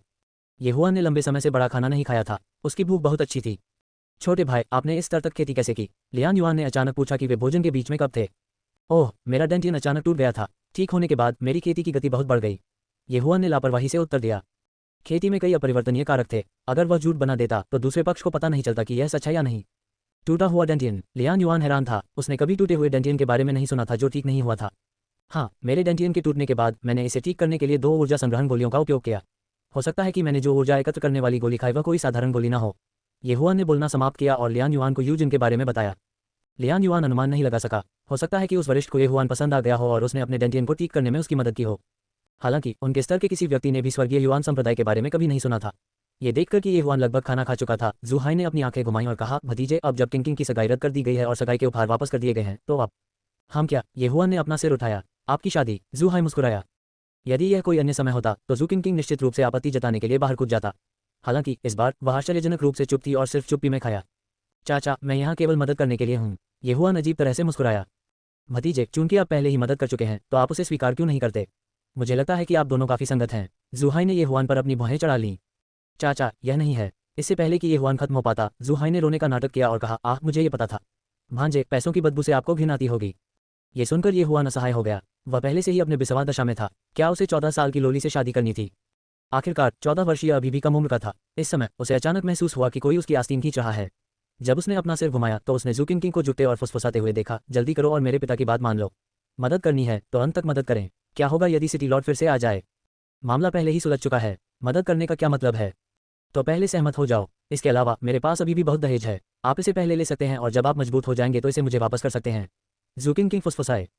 क्या इफ्तारान सीखे, ये लड़की वास्तव में मेरे प्यार में नहीं पड़ सकती है ना? ये हुआन हैरान था। उन्हें हाल ही में शादी के कई बार रद्द होने का सामना करना पड़ा था। एक बार लिन ज़ू एर के लिए, एक बार ज़ू किंग के लिए। यदि वह ज़ू किंग के लिए सहमत हो जाता है तो उसे भविष्य में एक और सगाई रद्द करनी होगी। हालांकि ज़ू किंग ने एक बहुत ही आकर्षक स्थिति कही। दहेज? कितना दहेज है तुम्हारे पास? ये हुआन ने उत्सुकता से पूछा। ये देखकर कि ये हुआन ने चारा ले लिया है, ज़ू किंग ने जल्दी से एक पतला हाथ बढ़ाया। 5 मिलियन? ये हुआन फुसफुसाया। नहीं, ये 50 मिलियन है। ज़ू किंग ने सुधार किया। क्या 50 करोड़? जब उसने ये नंबर सुना तो ये हुआन की आंखें चमक उठीं। 50 मिलियन टन चांदी उसके लिए मार्शल पद के 8वें चरण तक पहुंचने के लिए पर्याप्त थी। जब तक तुम मानोगे, मैं पहले तुम्हें दहेज दूंगा। अभी के लिए आपको मजबूत बनना चाहिए और भविष्य में इसे मुझे वापस कर देना चाहिए। ज़ू किंग फिर फुसफुसाए। ये हुआन पहले ही पैसे के जाल में फंस चुका था। यदि वह 8वें चरण के मार्शल पद के मध्य चरण के रूप में शैटरिंग क्लाउड संप्रदाय में जाता तो वह निश्चित रूप से सभी को चौंका देता। ठीक है, ये हुआन ने सिर हिलाया। वह तुरंत ज़ुहाई के प्रस्ताव पर सहमत हो गया। ये देखकर कि ये हुआन सहमत हो गया था, ज़ुहाई को सुखद आश्चर्य हुआ। उन्होंने तुरंत आदेश दिया कि सगाई कल होगी। ये हुआन भी आधा अधूरा डरा हुआ था। ज़ुहाई वास्तव में ज़ू किंग से शादी करना चाहता था, लेकिन अगर बात नहीं बनी तो वह दहेज नहीं ले पाएगा। अल्पविराम। झांग परिवार ने अभी अभी सगाई तोड़ी थी और यह खबर अभी तक नहीं फैली थी। ज़ू निवास पहले से ही एक शादी आयोजित कर रहा था। ये झांग ली के चेहरे पर एक तमाचा था। हालांकि ज़ुहाई ने पहले ही 50 मिलियन टन सगाई के उपहार कैस्टेलिन निवास को वापस भेज दिए थे। इसके अलावा झांग ली ये हुआन की पहचान के बारे में निश्चित नहीं था, इसलिए वह कुछ नहीं कर सका। अगले दिन ये हुआन ने सीधे ज़ू किंग के साथ सगाई तय कर दी। जहां तक सगाई के उपहारों की बात है, वे ये हुआन की मार्शल आर्ट थे। ये सगाई का उपहार सस्ता नहीं था। Frost fist, chaotic star arrow, exploding star arrow का उपयोग कोई नहीं जानता था। यदि उनकी नीलामी की जाती तो उन्हें कम से कम 10 मिलियन टन चांदी में बेचा जा सकता था। अब ये हुआन सीधे ज़ू निवास का दामाद बन गया था। ये हुआन भी निश्चित नहीं था, अगर उसके पिता ये चोंग को इस बारे में पता चला तो क्या उसके बट को पीट कर लुगदी बना दिया जाएगा। दामाद, तुम्हारी वो मार्शल आर्ट सब बिक चुकी हैं। यहाँ 50 मिलियन टन चांदी है। सगाई की रात ज़ुहाई ने खजानों का एक बड़ा ढेर भेजा। मार्शल आर्ट बेचने के बाद ये सभी ये हुआन ने खरीदे थे। 1000 गोल्ड सिटी एक बड़ा शहर था और इसमें कई धनी परिवार थे। एक बार जब मार्शल आर्ट निकाल लिया गया तो उन्हें तुरंत छीन लिया गया। आखिरकार ये मार्शल आर्ट थे जो पहले कभी दिखाई नहीं दिए थे। इसके अलावा वे समान स्तर की मार्शल आर्ट से भी बेहतर थे। इस समय ये हुआन के घर में टीएस 50 मिलियन टन खजाना, किंग के दहेज के अलावा ये 100 मिलियन टन चांदी है। ये 100 भक्षण बिंदु हैं। ये हुआन मुस्कुराना बंद नहीं कर सका क्योंकि उसने जल्दी से सारा सामान खा लिया। हालांकि जिस बात ने उन्हें आश्चर्यचकित कर दिया वह ये थी कि 50 मिलियन टन चांदी अभी भी उनके लिए पर्याप्त नहीं थी। सिस्टम बहुत कंजूस है। 7वीं रैंक के शिखर से 8वीं रैंक तक पहुंचने के लिए मेरे लिए 50 मिलियन टन चांदी पर्याप्त नहीं है। ये हुआन असहाय था। सौभाग्य से उन्हें अभी भी 50 डिवोर पॉइंट प्राप्त हुए। ऐसा इसलिए था क्योंकि उन्होंने विशेष रूप से उन्हें कुछ ऐसा चुनने का निर्देश दिया था जिसकी कीमत 10 लाख या 2 मिलियन टन थी। अन्यथा ये बहुत अधिक नुकसान होगा। इसी समय दरवाजे के बाहर से अचानक कदमों की आवाज आई। ये हुआन ने दरवाजा खोला और ज़ू किंग को एक बड़े बक्से के साथ अकेले चलते देखा। यह क्या है? ये हुआन ने आश्चर्य से पूछा। ज़ू किंग ने दरवाजे पर बड़ा बक्सा रखा और अपना सुगंधित पसीना पोंछा। मेरा दहेज 5 लाख टन सोना है, इसलिए मैं बाहर गया और सारा पैसा खर्च कर दिया। एक टेल सोना 100 टेल चांदी के बराबर था। 5 लाख टन सोना 50 लाख टन चांदी के बराबर था। हे, ये तुम्हारे लिए कठिन रहा है। ये हुआन की आंखें चमक उठी क्योंकि वह जल्दी से बक्सा कमरे में ले गया। डिवोर सफल। डिंग, मेजबान 8वीं रैंक के शुरुआती चरण में पहुंच गया है। ये हुआन ने इसे खोला भी नहीं और सीधे पूरा बक्सा खा लिया। फिर वह मार्शल पद की 8वीं रैंक तक पहुंच गया। आखिरकार यह यहाँ है। धिक्कार है, कीमत बहुत अधिक है। 8वीं रैंक के कई मार्शल आर्टिस्ट बनाने के लिए 100 मिलियन टन चांदी पर्याप्त है। ये हुआन ने असहाय होकर अपना सिर हिलाया। अब जब वह एक नए दायरे में पहुंच गया था तो उसे जिन चीजों की जरूरत थी उनकी गणना शायद करोड़ों में की गई थी। हालांकि वह शांत थे। जब तक वह बिखरते बादल संप्रदाय में प्रवेश करता, क्या उसे पर्याप्त धन न होने का डर रहेगा? क्या आप टूट गए? ज़ू किंग बिस्तर पर बैठे और पूछा। मैं मार्शल पद की 8वीं रैंक तक पहुंच गया। ये हुआन ने सिर हिलाया। ज़ुक्विंकिंग ने उसे पूजा के चेहरे से देखा। मुझे बहुत ईर्ष्या हो रही है। अपनी काया के साथ जब तक आपके पास अच्छी चीजें हैं आप बिना किसी सीमा के आगे बढ़ सकते हैं। बेशक मैं ये हुआन हूँ। ये हुआन भी मुस्कुराया। उसने अपना सिर घुमाया और कहा, अब जब आपने यह मामला सुलझा लिया है तो क्या आप अभी भी बिखरते बादल संप्रदाय में जा रहे हैं? ओह, मुझे खेती करना पसंद नहीं है। पहले मैं शादी से बचने के लिए शैटरिंग क्लाउड संप्रदाय में जाने की तैयारी कर रहा था, इसलिए मैं इसके बारे में भूल जाऊंगा। ज़ुक्विंकिंग ने अपना सिर हिलाया और कहा, हालांकि अब आप मेरी मंगेतर हैं। जब आप बिखरते बादल संप्रदाय में जाते हैं तो आपको खुद को रोकना होगा, अन्यथा मैं तुम्हें माफ नहीं करूंगा। येहुआन द्वारा अपनी सजा पूरी करने का इंतजार किए बिना ज़ुक्विंकिंग ने गुस्से में उसके सिर के पीछे थप्पड़ मार दिया।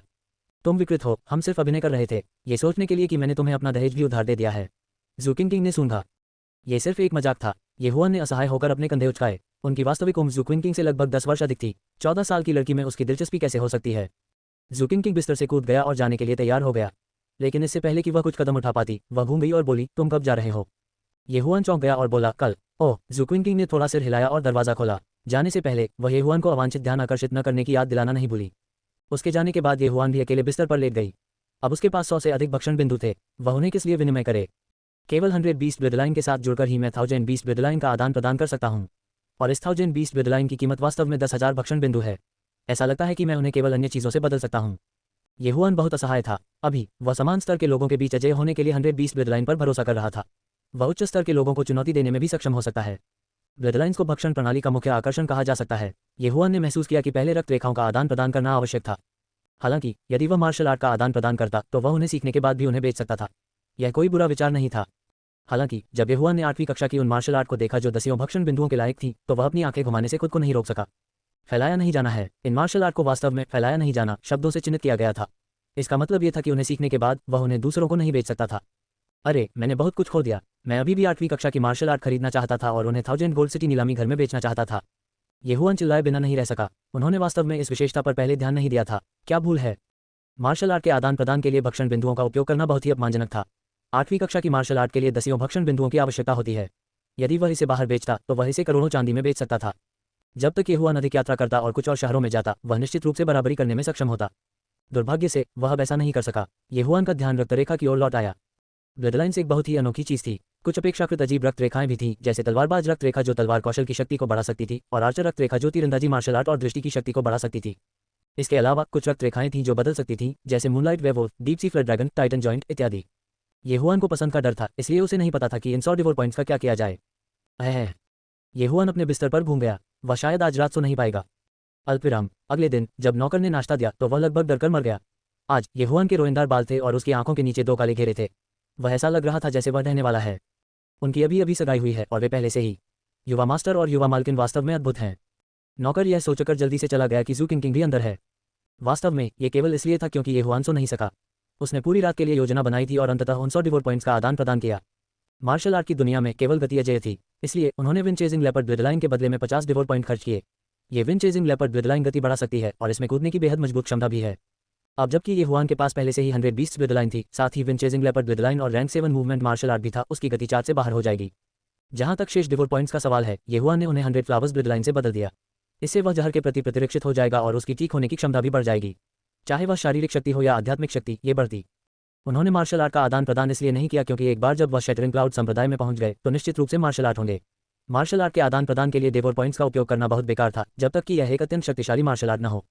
हथियारों के लिए उसे उनकी आवश्यकता नहीं थी, यहाँ तक कि अगर वह उनके लिए विनिमय करना चाहता था तो वह बड़े कृपाणों, बड़े कुल्हाड़ियों, बड़े हथौड़ों आदि जैसे शक्तिशाली हथियारों के लिए विनिमय करेगा। अपनी मजबूत काया के साथ इन बड़े हथियारों का उपयोग न करना बर्बादी होगी। येहुआन ने अपनी आंखों के नीचे 2 काले घेरे के साथ अपना नाश्ता समाप्त किया। फिर वह कपड़े के कुछ सेट खरीदने के लिए बाहर गया। उसके बाद वह जाने के लिए तैयार था। बेटा, शैटरिंग क्लाउड संप्रदाय में जाने के बाद आपको वापस आना होगा और अधिक बार जाना होगा, जूहे ने मुस्कुराते हुए कहा।